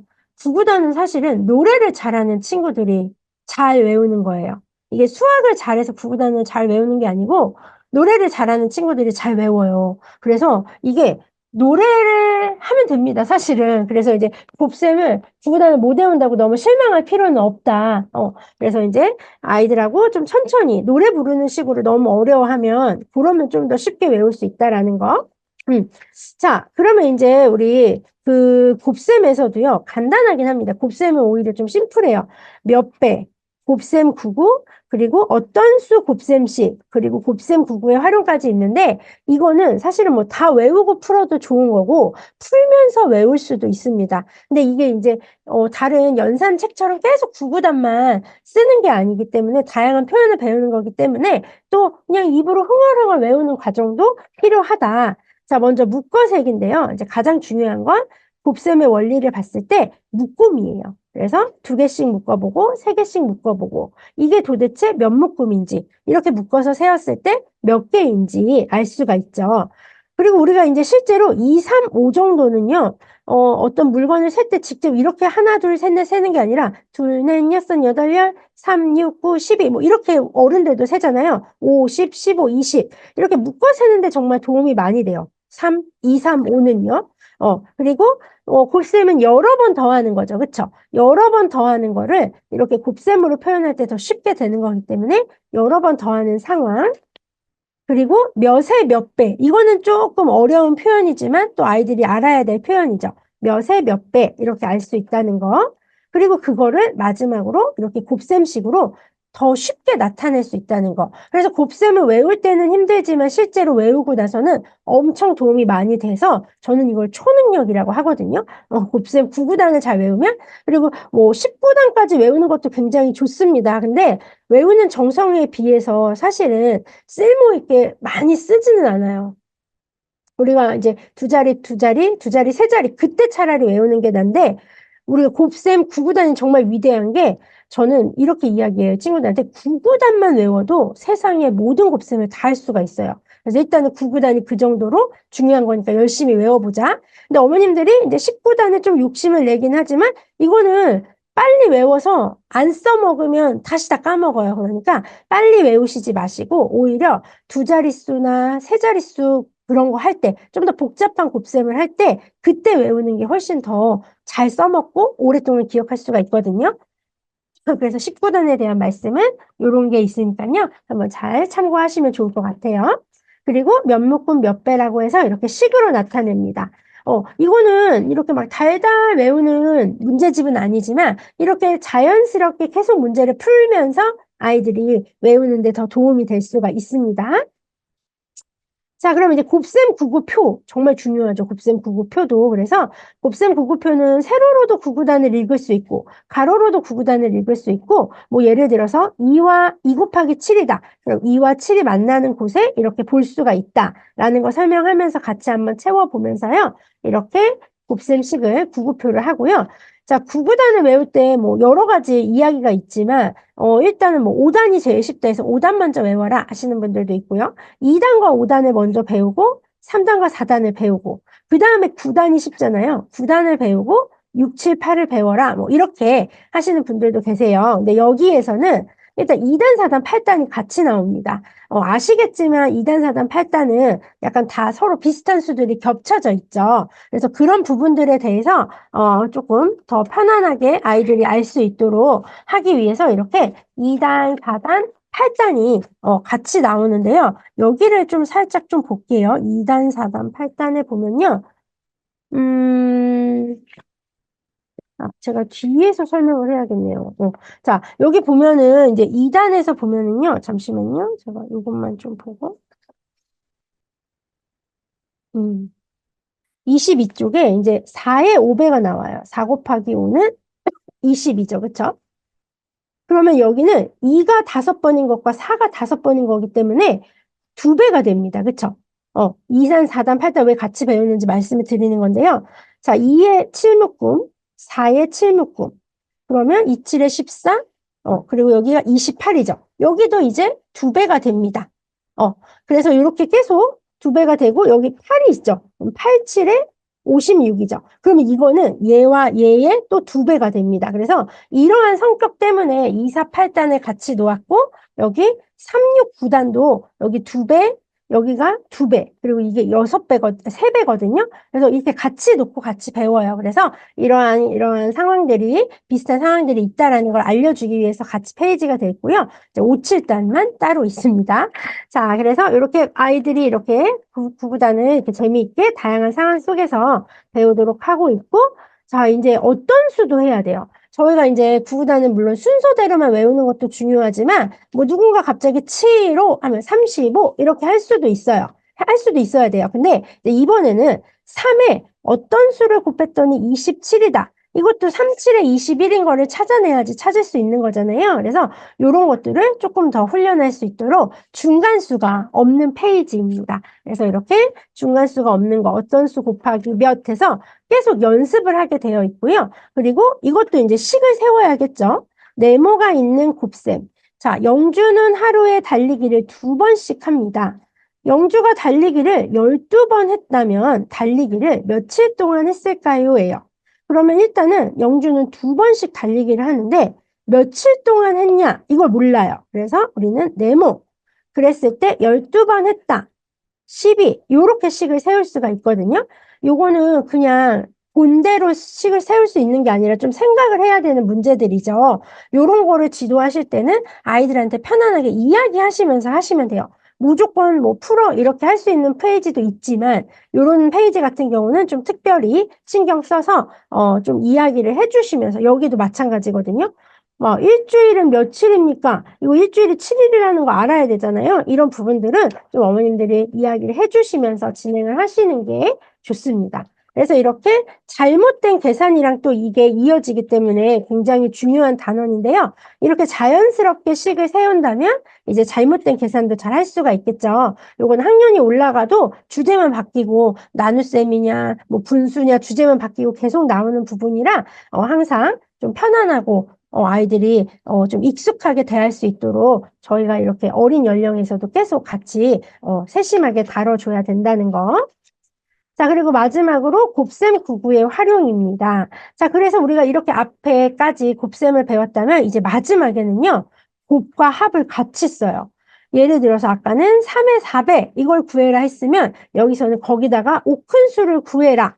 여기서는 차죠. 5의 2배만 구하는 게 아니라 거기서 3을 빼라. 이런 상황들을 배우고 이런 게 문장제로 갔을 때 우리가 어떻게 식을 세워야 하는지도 이렇게 아이들이 해볼 수 있는 문제들이 있고요. 그래서 곱과 합, 곱과 차고요.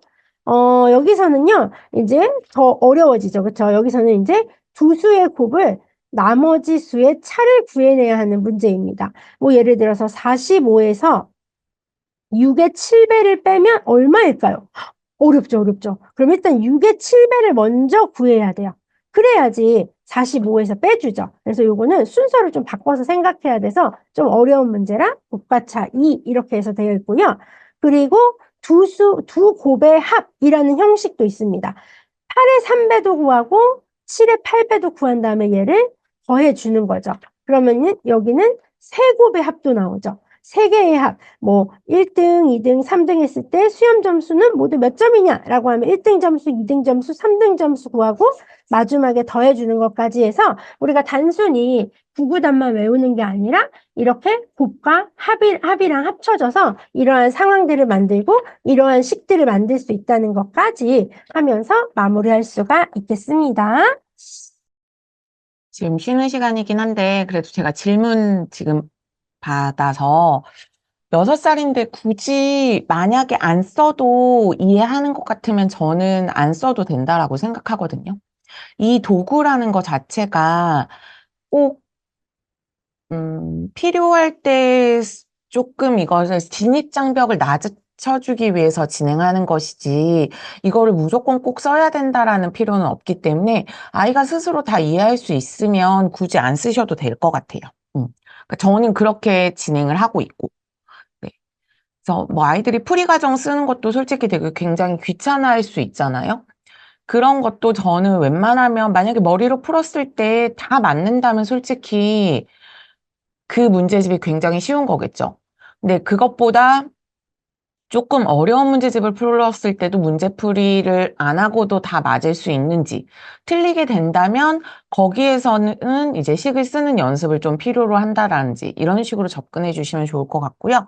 지금 11시 5분이 돼서 우선 시작을 하겠습니다. 오늘 은정쌤이 원래 요 수업 하시는 건데 제가 은정쌤이 시간이 되지 않는 관계로 제가 우선 진행하는 걸로 하고요. D3, E3, F3 이렇게 진행할 거예요. 그래서 저 같은 경우에는 수학 독해가 대부분 선행 위주로 진행되다 보니까 이 개념을 정확하게 모르고 이 문제집을 푸는 경우들이 다소 있어요.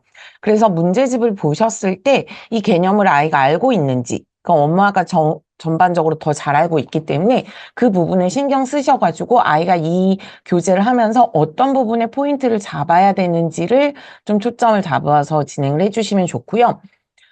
진분수의 덧셈, 뺄셈, 뭐 분수, 소수로 되어 있는데요. D3은. 그리고 단계를 선택할 때 뭐 누누이 많은 분들이 얘기하셨겠지만 1, 2, 3일차까지 무난하게 풀고 4일차 조금 어려워하고 5일차 어려워한다면 굉장히 정확한 단계라고 생각하시면 됩니다.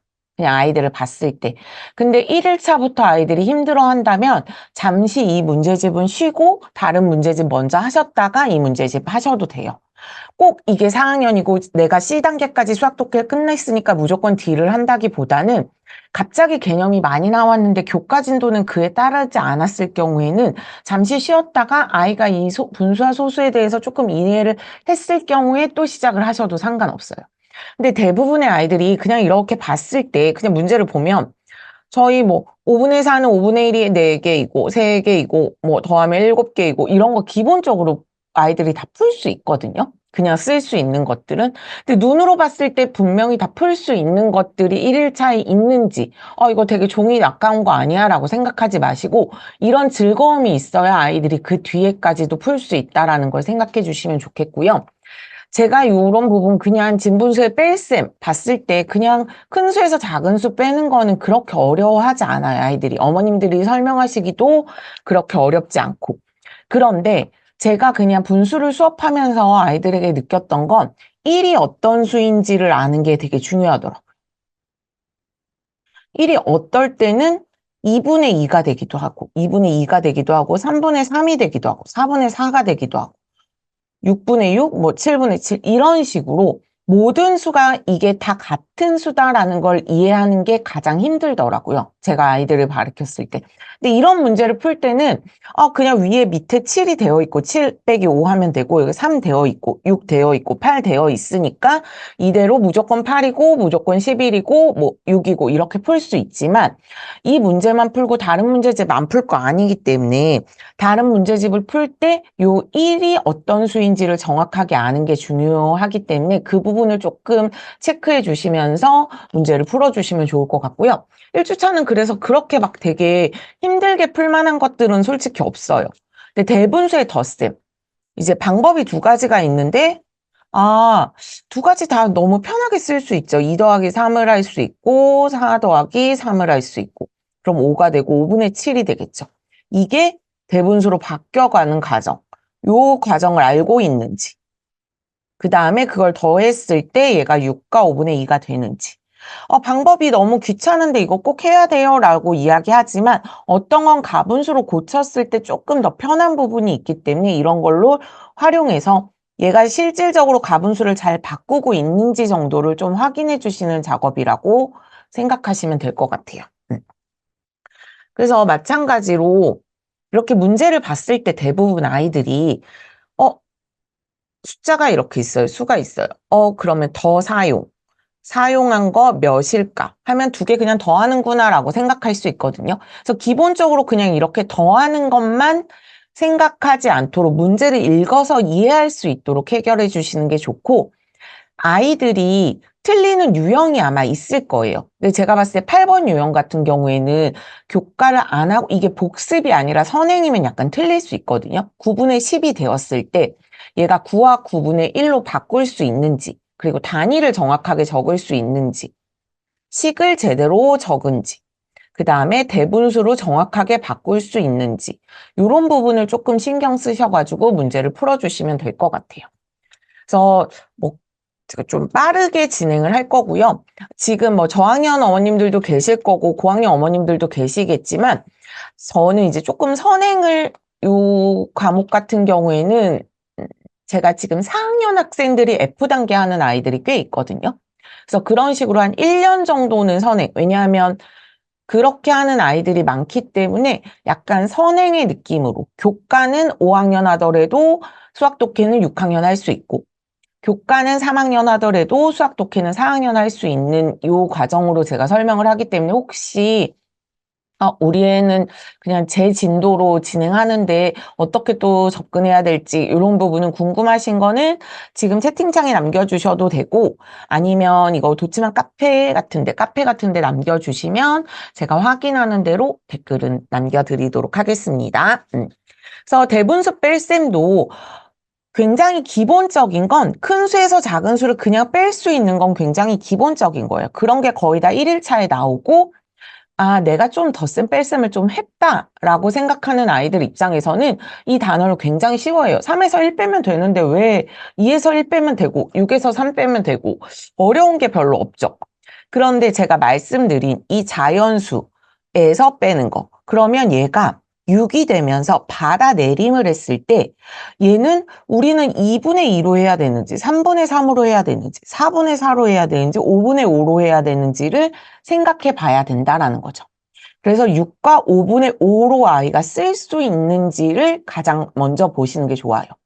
왜냐하면 수학 독해 문제집에서는 어렵지 않아서 아이들이 잘했어요. 근데 제가 실상 교과 문제집, 조금 응용된 문제집, 경시 문제집을 풀렸을 때 받아내림을 할 때 아이들이 약간 헷갈려하는 경우가 많더라고요. 그래서 그런 부분에 조금 신경 쓰시면 교과로 그냥 넘어갔을 때도 충분히 풀어볼 수 있다라고 이렇게 풀어볼 수 있다라고 생각해 주시면 좋고요. 그래서 이 자연수와 가분수로 바꾸는 과정을 조금 더 유념해서 풀어주시면 좋을 것 같아요. 그래서 제가 1주차에 말씀드린 그 1에 대한 그런 관련된 내용을 이야기해 주시면 되고 여기에서도 마찬가지죠. 제가 받아내림, 조금 어려워하는 큰 수에서 작은 수 빼는 거 말고 조금 어려워하는 문제들만 먼저 체크해 봤는데요. 그럼 여기서 5와 4분의 2를 저는 어떻게 분류한다? 4와 1과 4분의 2로 분류한다 라고 먼저 아이들에게 설명하죠. 그 다음에 4와 4분의 6으로 바꿀 수 있는지를 아이들에게 이야기해요. 그러면 그게 바로 여기 방법은 이 과정을 거쳐서 이렇게 나오는 거죠. 아이가 이 과정이 바로 나오지 않는다면 이 과정을 보여주시고 그러면 엄마는 4하고 1과 4분의 2로 나눌 건데 어떻게 그러면 바꿀 수 있을까? 1과 4분의 1을 가분수로 바꾸는 방법을 생각해 보고 그럼 큰 수에서 작은 수를 빼니까 바로 이렇게 되는 거겠죠. 가분수로 바꾸는 방법도 똑같이 이렇게 설명해 주시면 됩니다. 그래서 제가 지금은 응용 문제를 별로 안 하는 게 막 그냥 딱 숫자를 봤을 때 두 수를 가지고 그냥 빼는 거, 더하는 것밖에 지금 나오지 않기 때문에 막 되게 응용 문제다라고 싶은 건 없는데 아이들이 이걸 그냥 숫자만 보고 식을 썼는지, 좀 이해를 하고 식을 썼는지, 그런 것들을 조금 체크해 주시면서 문제를 풀어주시면 좋을 것 같고요. 어떤 수 구하기 같은 경우에는 아이들이 자연수로 먼저 편하기 때문에 곱하기 나누기가 있는 어떤 수든, 더하기 빼기가 있는 어떤 수든, 분수 소수가 있는 어떤 수든 저는 맨 처음에 자연수로 시작합니다. 이렇게 제가 만들었어요. 그러면 이게 얼마라고 생각해? 라고 이제 물어보죠, 저는 보통. 네모 더하기 2는 3이야. 라고 했을 때 네모는 얼마야? 그러면 대부분의 학생들이 1이라고 대답합니다. 그랬을 때, 1이 어떻게 나왔는지 너 생각해 볼 수 있어? 그냥 넣었는데요? 라는 아이들도 있겠죠. 그러면 조금 어려운 문제를 내는 거예요. 이렇게. 그러면 이거 어떻게 풀었어?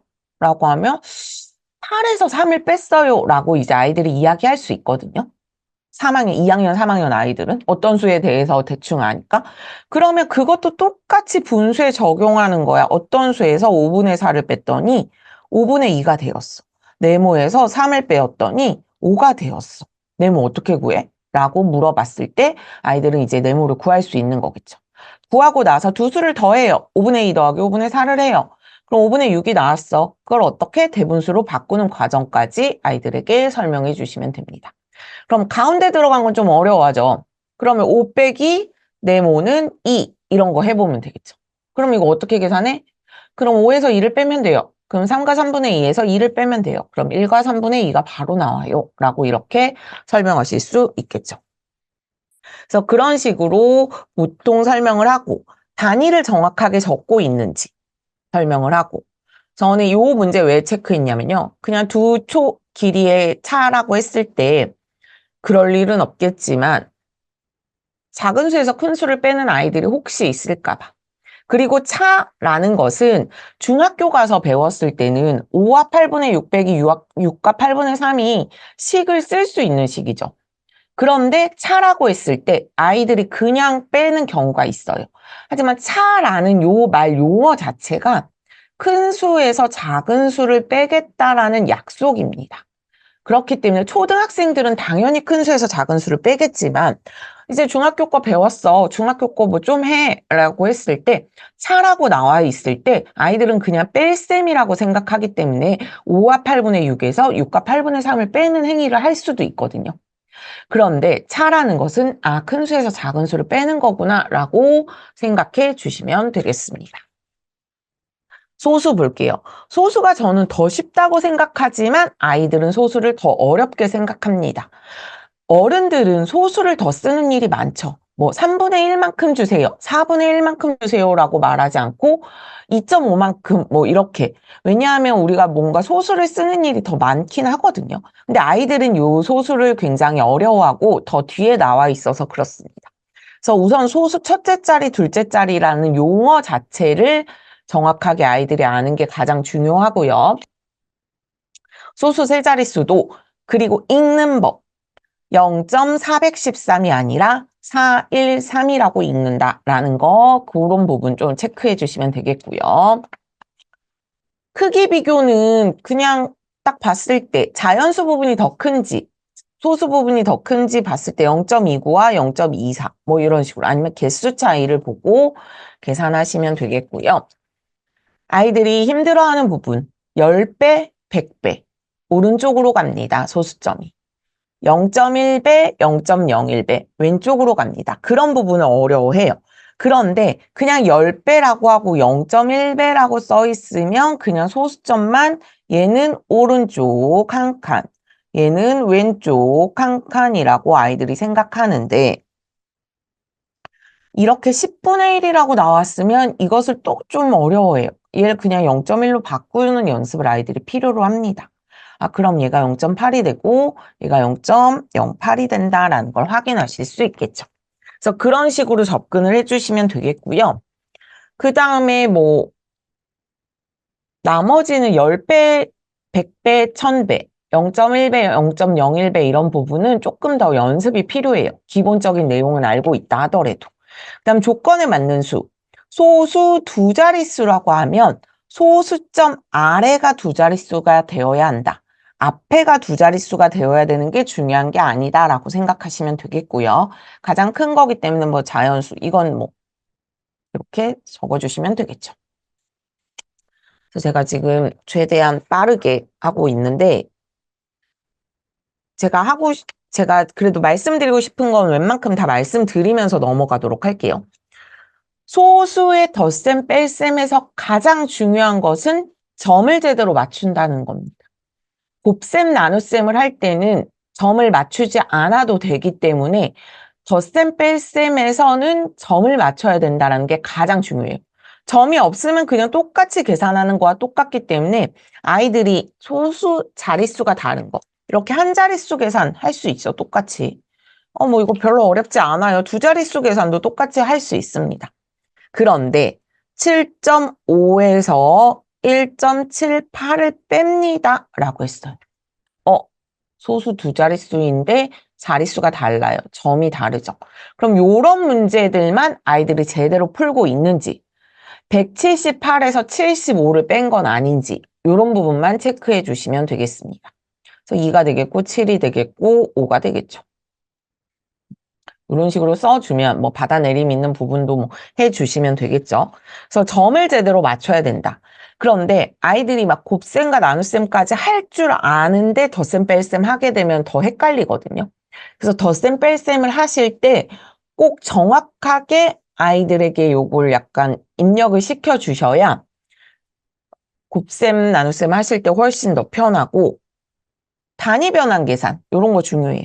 아이들이 단위에 대해서 알 필요성을 잘 못 느껴요.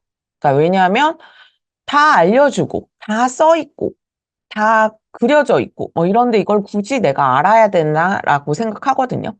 아이들에게 신발 사이즈 몇이야 라고 물었을 때 정확하게 대답하는 학생들 별로 없어요. 너 키가 몇이야? 몸무게가 몇이야? 이런 거 좀 몸무게에 관심 있는 아이들이라면 좀 알겠지만 나머지들은 그렇게 많이 관심을 갖고 있지 않거든요. 우유컵 한 컵이 얼마야? 라는 것도 아이들은 잘 모를 거예요. 그럼 여기에서 소수의 덧셈 뺄셈이니까 무조건 3.25 더하기 1.08을 하는 게 옳은 것인가에 대해서 생각을 해보겠습니다. 어떻게 보면 저는 답을 맞추는 게 중요하다라고 생각합니다. 과정이 막 찍어서 푸는 건 아니더라도, 물론 퍼펙트한 거는 저는 이렇게 써서 4.33kg이라고 쓰는 게 좋겠죠. 그런데 아이가 소수의 덧셈 뺄셈에 대해서 약간 거부감이 있어요. 약간 어려운 것 같아요. 그러면 이렇게 바꾸는 게 더 어렵겠죠. 그람으로 바꾸어서 계산을 했어요. 그런데 이게 킬로그램으로 있으니까 얘가 4.33으로 바꾸었습니다. 물론 시간은 이게 더 걸릴 것 같아요. 제가 봤을 때 이게 조금 더 쉬울 것 같아요. 그건 근데 엄마의 입장이라고 저는 생각해요. 저의 입장이라고 생각해요. 아이가 풀어서 답까지 똑같이 이렇게 냈다면 어떤 방법을 풀어도 상관없지만, 이 방법을 풀었다고 해서 꼭 이렇게 고쳐라고 말할 필요는 없다라고 생각합니다. 물론 단계를 조금 줄이려면 이렇게 푸는 게 조금 더 낫지 않을까? 그램을 킬로그램으로 바꾸는 게 좀 더 쉽나? 킬로그램을 그램으로 바꾸는 게 좀 더 쉽나? 그거에 대해서 아이들과 의논해 보시는 게 훨씬 더 도움이 되실 것 같고요. 그래서 4주차 끝나시면 진단평가 있습니다. 그래서 진단평가 쭉 풀려보시고 혹시 부족한 부분이 있으면 저는 페이지를 좀 접어 놓거나 아니면 이제 확인을 좀 해놨다가 나중에 교과 단계에 들어갔을 때, 지금 전제는 수학 독해가 선행이고 교과 문제집이 그 후에 나갔다라고 생각하는 전제 하에 말씀드립니다. 그러면 수학 독해 부분에 부족한 부분을 했을 때 교과에서는 어땠는지 한번 체크해 주시면 훨씬 더 도움이 되시겠죠.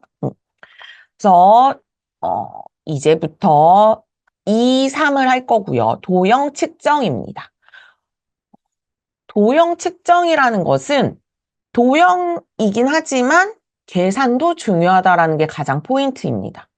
도형을 굉장히 도형적 감각이 뛰어나요. 하지만 고학년에 갔을 때 도형적 감각이 뛰어나서 풀 수 있는 거, 뭐 전개도 이런 부분은 있겠죠. 하지만 봤을 때 둘레를 구할 수 있어야 되고 넓이를 구할 수 있어야 되고 부피를 구할 수 있어야 돼요. 그렇게 봤을 때 요 세 가지를 구할 수 있는 건 우선 계산이 되어야 된다. 그리고 단위에 대해서 정확하게 설명을 할 줄 알아야 된다라는 거겠죠.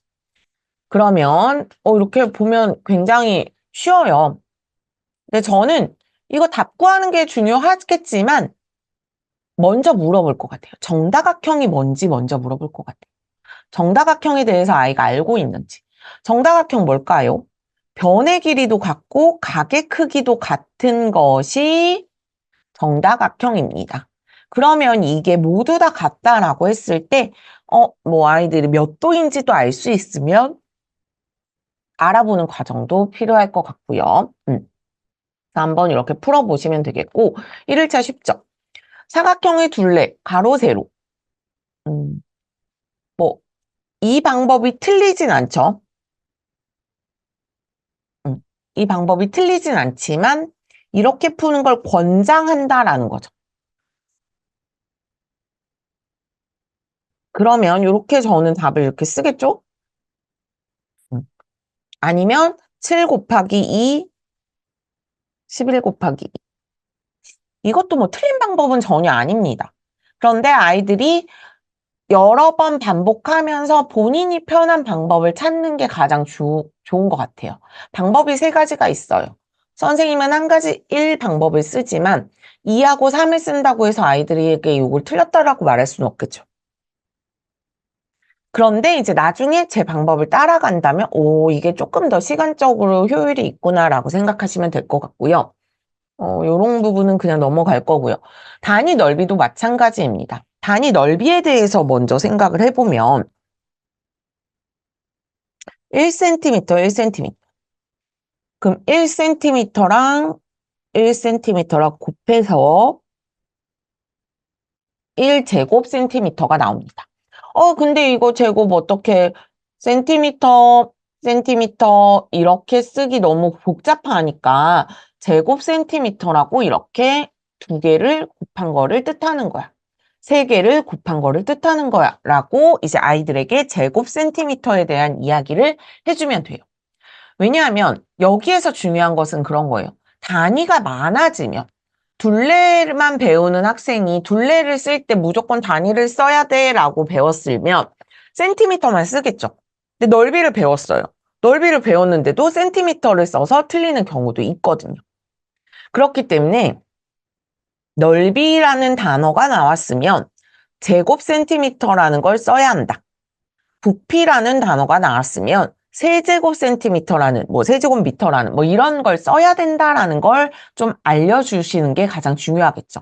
이거 개수 푸는 거는 어렵지 않겠죠. 몇 개 더 많고 한 개 더 많고 두 개 더 많고 이런 건 풀 수 있지만 이런 부분 즉 사각형의 넓이도 그냥 구할 수 있어요. 그런데 이제 오른쪽에 있는 거, 왼쪽에 있는 거와 오른쪽에 있는 거의 차이점. 왼쪽이 조금 쉽고 오른쪽이 조금 어렵죠. 얘는 그냥 곱하면 되는 거지만 얘는 나누어야 되는 거죠. 그냥 분리를 해봤을 때. 그리고 가장 중요한 것은 뭐예요? 제곱수가 나왔을 때 아이들이 어떻게 접근할 수 있는지가 중요합니다. 저는 9구단까지는 그래도 아이들 거의 다 알죠. 81까지는 알아요. 그런데 정사각형의 한 변의 길이를 구하라고 했을 때 만약에 196이 나왔어요. 정사각형의 196 제곱센티미터가 나왔는데 한 변의 길이 구하래요. 생각보다 구할 수 있는 아이들이 별로 없어요. 근데 제곱수를 외우라는 뜻은 아니지만 외우면 더 좋겠지만 외우라는 뜻은 아니지만 저는 이렇게 생각하죠. 100이 10 곱하기 10이고 400이 20 곱하기 20이라면 100에서부터 400 사이에 있는 제곱수는 10에서 20 사이에 있는 제곱수다 라고 생각하실 수 있고요. 그리고 6으로 끝났다 라고 한다면 우리가 두 수를 곱했을 때 6으로 끝나는 거 있죠? 4 곱하기 4와 6 곱하기 6이죠. 그럼 14 곱하기 14와 16 곱하기 16을 해서 196이 그 둘 중에 무엇인지를 찾아내는 과정이 중요합니다. 외우면 제일 좋아요. 외우면 제일 편하고 솔직히 설명하기 것도 별로 없고 그래서 저는 대부분 11에서부터 20, 20까지는 아이들에게 조금 외우라고 하지만 외우는 의지는 본인에 따라 달려 있고 그리고 뭐 한 가지 더 힌트를 드리면 가장 많이 나오는 게 12, 12, 12, 뭐 요렇게 나오는 1728? 요거까지 알면 퍼펙트예요. 근데 아니면 요건 그냥 계산해 보면 되는 거라서 솔직히 그런 부분인데 가장 많이 나오는 세제곱은 이거입니다. 지금 잠깐 화면이 네, 됐다. 그래서 이거에 뭐 그냥 제가 문제집을 많이 풀고 봤을 때 세제곱까지 굳이 알 필요 없지만 12 곱하기 12 곱하기 12 정도 알면 좋겠다. 25 곱하기 25가 625 정도인 거 알면 좋겠다. 안 그러면 그냥 찾으면 되죠. 900은 30 곱하기 30이잖아요. 그러면 400에서 900 사이의 제곱수면 20에서 30 사이고 1의 자릿수가 만약에 5면 5밖에 없어. 9면 7밖에 없어. 7하고 3이야. 그럼 이런 것들을 좀 생각해 보시면 훨씬 더 도움이 되고 그렇게 숫자를 가지고 무언가 좀 놀아봐야겠다라고 하지 않는 학생들은 이 정사각형계 한 변의 길이가 굉장히 어려울 거예요.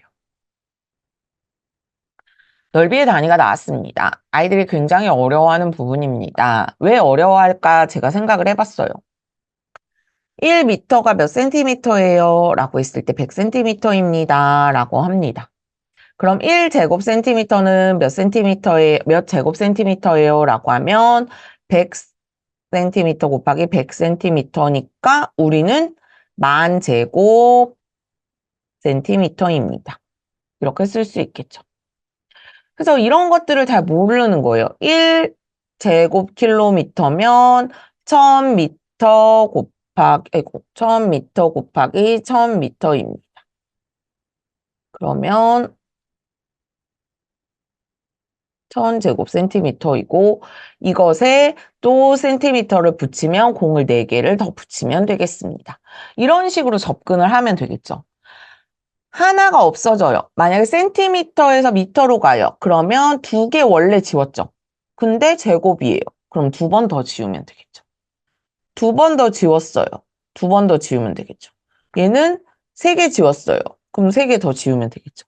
지금 여기 문제가 쉬운 거죠. 내용 자체를 요걸 다 이해할 수 있다라는 게 전제가 되어야 됩니다.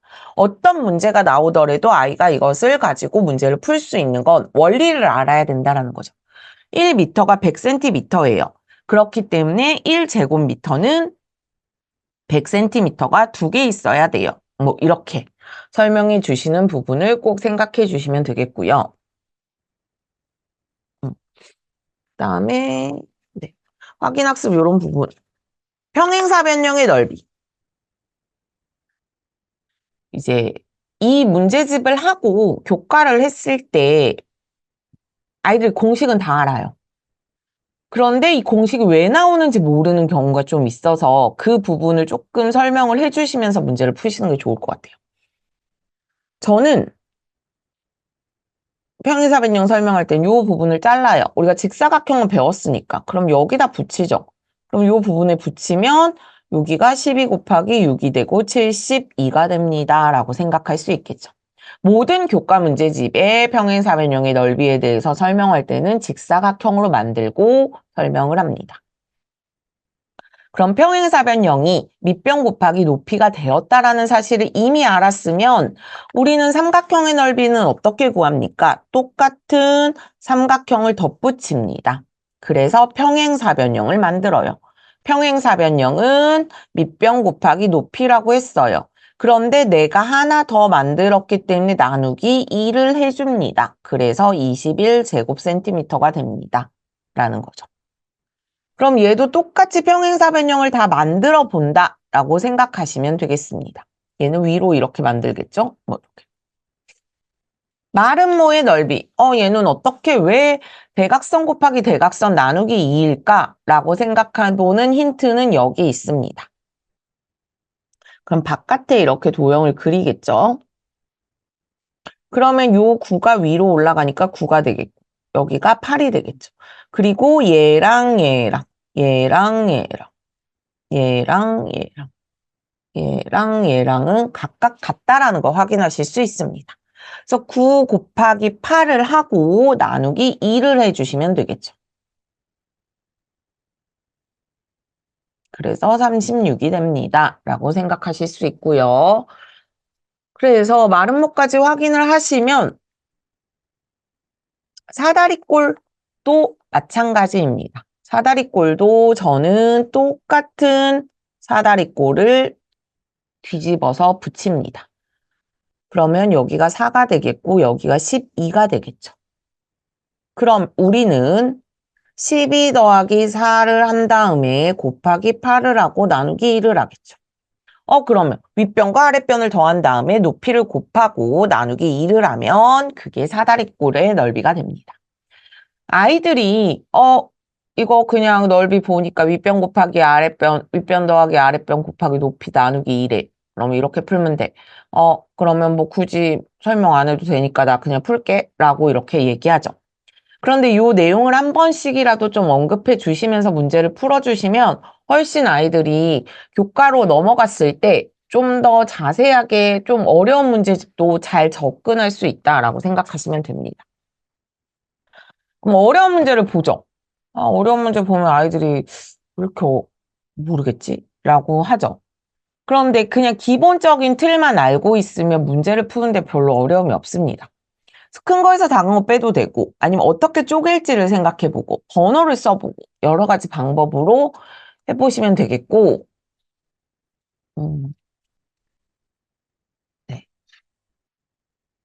뭐 확인학습 부분도 어차피 넘어가면 될 것 같고요. 합동과 대칭입니다. 그나마 계산이 없는 도형 단원 중에 고학년 문제인데 조금 아이들이 어려워합니다. 하지만 요 도형의 합동 같은 경우에는 중학교 1학년 과정에도 똑같이 나오기 때문에 지금 정확하게 이해하는 것이 훨씬 더 도움이 될 겁니다. 한번 볼게요. 저 이렇게 되어 있었어요. 문제 되게 괜찮더라고요. 되게 멋있더라고요. 그래가지고 봤을 때 3번만 볼게요. 정오각형은 선을 그어 서로 합동인 사각형 두 개를 만들어 보세요 라고 했어요. 그럼 요거를 축으로 이렇게 나누면 되겠죠. 그래서 이런 문제들은 좀 생각해 볼 수 있는 문제들이라고 저는 생각하고 얘가 바로 선대칭 도형의 일반적인 부분이겠죠. 그러면 합동인 도형의 성질이라고 나와 있습니다. 그러면 이 부분을 보시면 점이라고 되어 있죠. 순서를 제대로 적는 게 중요합니다. 왼쪽 도형과 오른쪽 도형의 순서를 정확하게 적는다. 그 다음에 우리가 뒤에 또 제가 설명하겠지만 면을 언급할 때는 기역, 디귿, 리을, 니은 이런 식으로 언급할 수 없겠죠.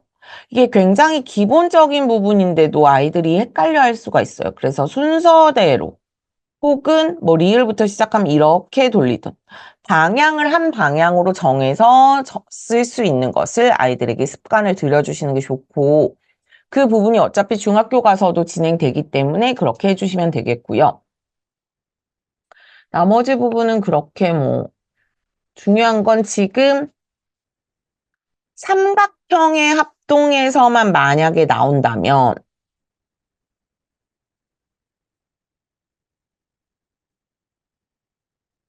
네.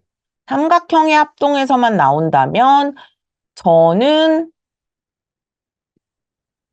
저는 변 얘가 사이드로 변이라고 이야기합니다. 그 다음에 얘는 A라고 하고 각이라고 얘기합니다. 앵글이겠죠. 앵글을 여기다 쓸게요. 각이라고 얘기하겠죠. 그럼 요거 두 개만 알면 우리가 대부분 다 풀 수 있어요. 그 중학교 갔을 때 아이들이 배우거든요. SSS 합동, SAS 합동, ASA 합동 이렇게 배웁니다. 그런데 그냥 그게 바로 SSS 합동은 변 세 개가 똑같은 걸 말합니다. 그 다음에 SAS 합동은 변이 두 개가 같고 이 사이에 끼었어요. 각이 끼어 있죠. 나 사이에 끼인 각이 SAS 합동이다. ASA 합동은 각이 양 끝에 있어요. 그러고 한 변과 양 끝각이 합동이다. 이렇게 생각하시면 돼요. 그래서 저는 초등학교 때 우선 알려줘요. 왜냐하면 사이드 앵글 모르는 5학년 영어 단어 사이드 앵글을 잘 모르는 5학년들은 없는 것 같아요. 지금은 4학년부터 영어를 배우다 보니까 그래도 얼추 다 안다라는 전제 하에 모르면 알려주시면 되겠죠. 그래서 사이드라는 건 변이고 A라는 건 각을 뜻해. 뭐 아이들이 막 이제 입체 도형할 때 또 궁금해하는 게 있어요. 모서리는 엣지라고 해. 라고 했을 때, 근데 모서리하고 변하고 뭐가 달라요? 라고 이제 이야기하는 아이들도 있거든요. 모서리는 입체 도형에서만 모서리라고 이야기하고, 변은 평면과 입체에서 다 뭐 변이라고 이야기할 수 있습니다. 그거는 F 단계 할 때도 제가 한 번 더 언급해 드리도록 하겠습니다. 그래서 합동한 도형 이런 부분도 이제 같이 보면서 풀어주시면 되겠고요. 선대칭 도형이라고 되어 있습니다. 선대칭 도형 보시면 축이 있고요. 그 축을 반으로 우리가 예전에 제가 미술 시간에 완전 오래전 30년도 더 됐겠죠? 이렇게 반으로 접었을 때 데칼코마니라고 하는 것들 이렇게 하시면 되겠고요. 아이들이 이걸 어려워해요. 그럼 얘 어떻게 그려요? 선까지의 길이가 똑같은지 확인해 주세요. 그걸 똑같은지 확인해 주시면 됩니다. 점을 먼저 저는 이렇게 찍겠죠?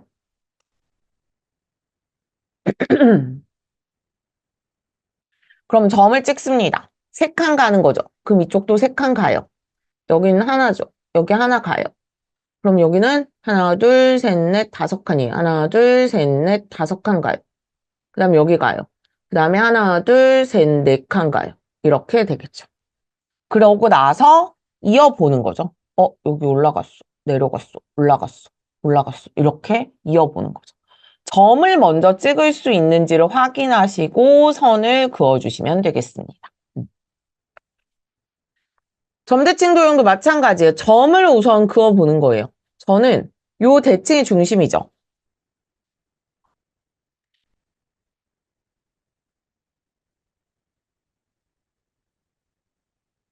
잠시만요. 자로 제가 그을게요.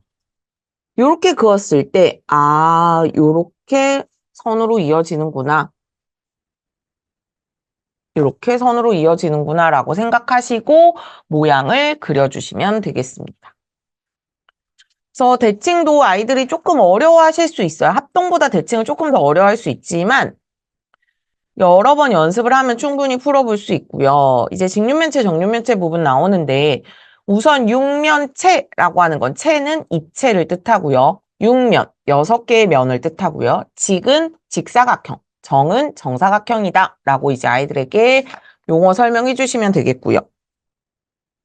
면 쓰실 때 아까 얘기했듯이 수직인 면, 수직이 아닌 면 이야기했을 때 순서대로 적을 수 있게끔 해주시는 거 가장 중요하고요. 그다음 여기 보셨을 때 모서리라고 나오죠. 모서리는 아까 말한 사이드와 다르게 입체에서만 언급되는 엣지라고 합니다. 우리 엣지 있네라고 이야기하는 그런 부분에 모서리를 엣지라고 이야기하고요. 뭐 다르게 얘기했을 때 뭐 면도 뭐 얼굴 그걸 말하는 부분이고요. 겨냥도 그리는 거 혹시 아이들이 못하면 모는 종이 조금 더 추가하셔가지고 진행해 주시면 되겠고요. 전개도 부분입니다. 아이들이 좀 어려워하죠. 정육면체 전개도를 우선 다 알고 있는지를 한번 체크해 주시는 게 좋고요. 그 다음에 이렇게 확인하시면 되겠죠. 각각 같은 거 확인하시면 됩니다. 그리고 나서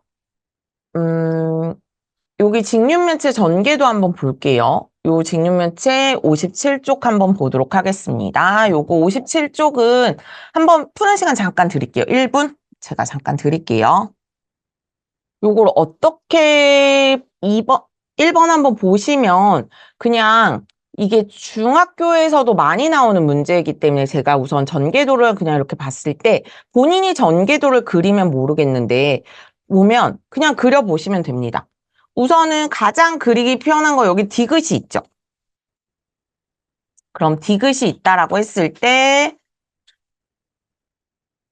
우선 여기에 디귿 적어주시면 되겠죠? 순서대로 간다라고 생각하시면 돼요. 그 뒤에 옆에가 뭐예요? 리을이겠죠. 그 다음에 뭐예요? 이응이에요. 그러고 나서 모르겠어요. 그럼 여기 시옷 그리고 여기 이응 그리면 되겠죠. 그 다음에 얘는 미음이랑 얘랑 만나면 되겠죠. 그러면 우리가 생각해 볼게요. 디귿 리을이 지나가야 돼요. 그러면 니은 리을이 지나가야 돼요. 이렇게 지나갈 수 있겠고요. 리을 시옷이 지나가야 돼요. 리을 시옷이 지나가는 부분에서 가장 연결이 스무스한 거 요거죠. 그 다음에 니은 시옷이 요렇게. 그래서 이렇게 연결을 해주시면 됩니다. 이 꼭지점만 쓰면 솔직히 말해서 그 외에는 어려운 게 없어요. 이렇게 확인해 주시면 되겠고요.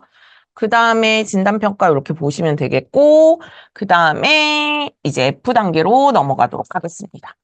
F단계 보시면 직육면체의 부피와 건널비, 원주와 지름, 원의 넓이 이렇게 되어 있습니다. 조금 다소 어려울 수 있고 이 과정을 아이들이 조금 힘들어할 수도 있습니다. 왜냐하면 부피 이거 갖고 잘할 수 있을까라고 생각했을 때 그럼 저는 부피만 먼저 한번 하고 건널비 조금 나중에 하기도 하고 그랬었거든요. 그래서 그 정도는 아이가 이해할 수 있을 때 진행할 수 있도록 해주시면 좋겠습니다. 그러면 부피 보시면 개수는 이렇게 세는 법은 당연히 아실 거라고 생각하고 그렇게 어렵지 않게 넘어갈 수 있을 것 같고요. 정육면체의 부피도 그냥 곱하기 위주로 진행한다라고 생각하시면 되겠습니다. 이런 부피 같은 경우에 그렇게 어렵지 않고 부피의 활용 같은 부분도 이 부분을 잘라주시면 되겠죠. 잘라주거나 큰 부피에서 빼거나 이렇게 생각하시면 되겠고요. 큰 부피, 이제 부피의 단위를 보는 거예요. 아까 제가 말씀드렸다시피 이제 세제곱이 나왔어요. 그럼 1m가 100cm예요. 1제곱센티미터가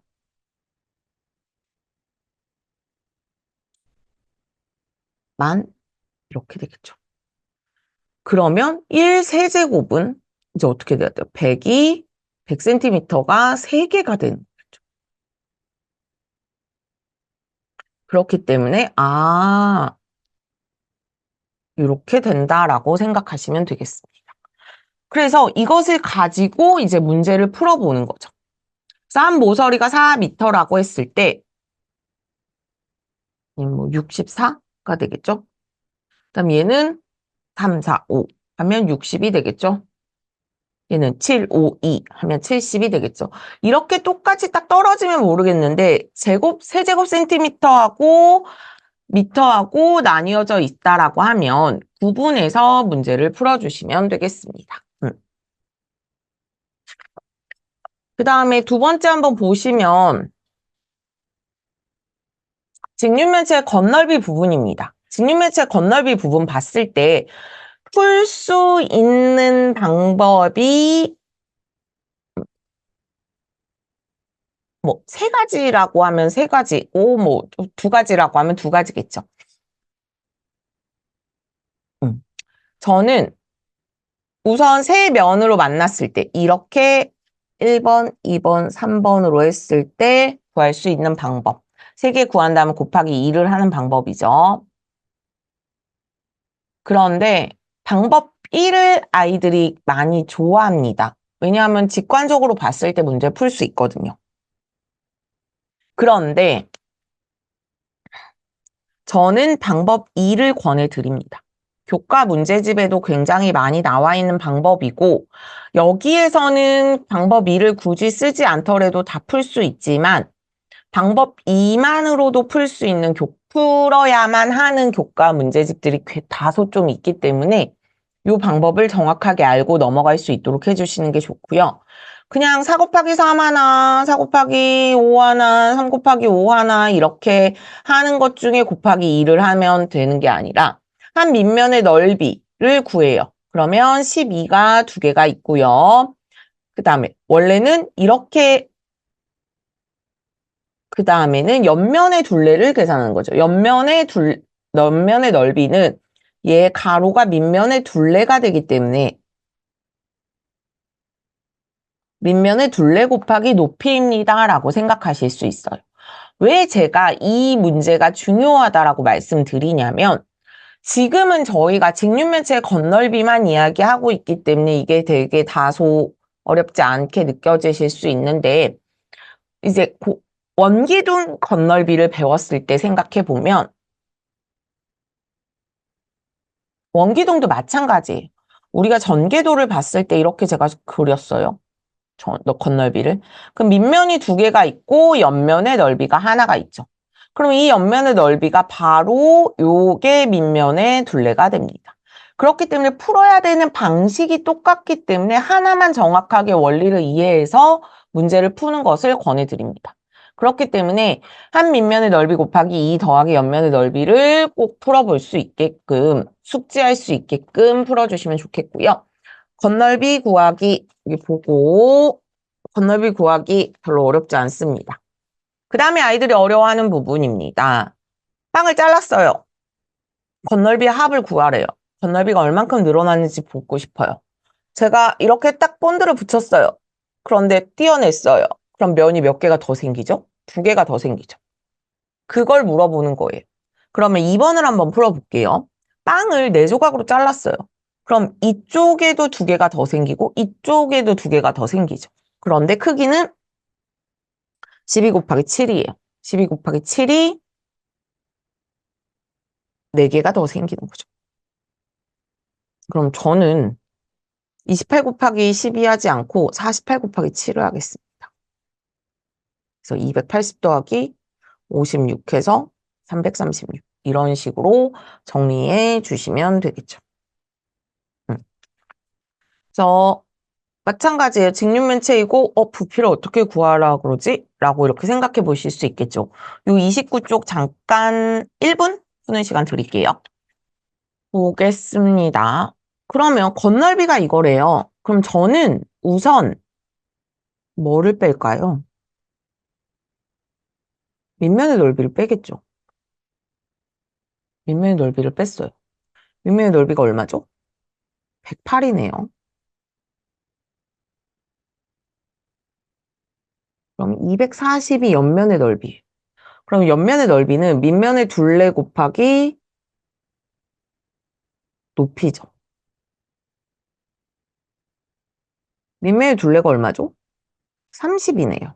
그럼 30 곱하기 높이가 240이므로 높이는 8이 되겠어요. 그러면 부피는 9 곱하기 6 곱하기 8이 되겠죠. 그러면 54 곱하기 8을 하게 되고 그러면 432가 되겠네요. 그래서 단위 적어주시면 되고 얘도 세제곱까지 이렇게 적어주시면 되겠습니다. 그러면 이제 원주로 넘어갈게요. 원주에서 가장 중요한 것은 저희 이제 교과서가 개정되면서 원주율을 모두 다 3.14로 통일하기로 했다라는 게 우선 포인트예요. 그래서 원주율에 대한 개념을 정확하게 아는 게 가장 중요한데 원주율은 원의 지름에 대한 원주의 비율이라고 했어요. 그러면 비와 비율을 배운 학생이라면 원의 지름에 대한 원주의 비율 이렇게 쓸 수 있겠죠. 그럼 원주 나누기 원의 지름이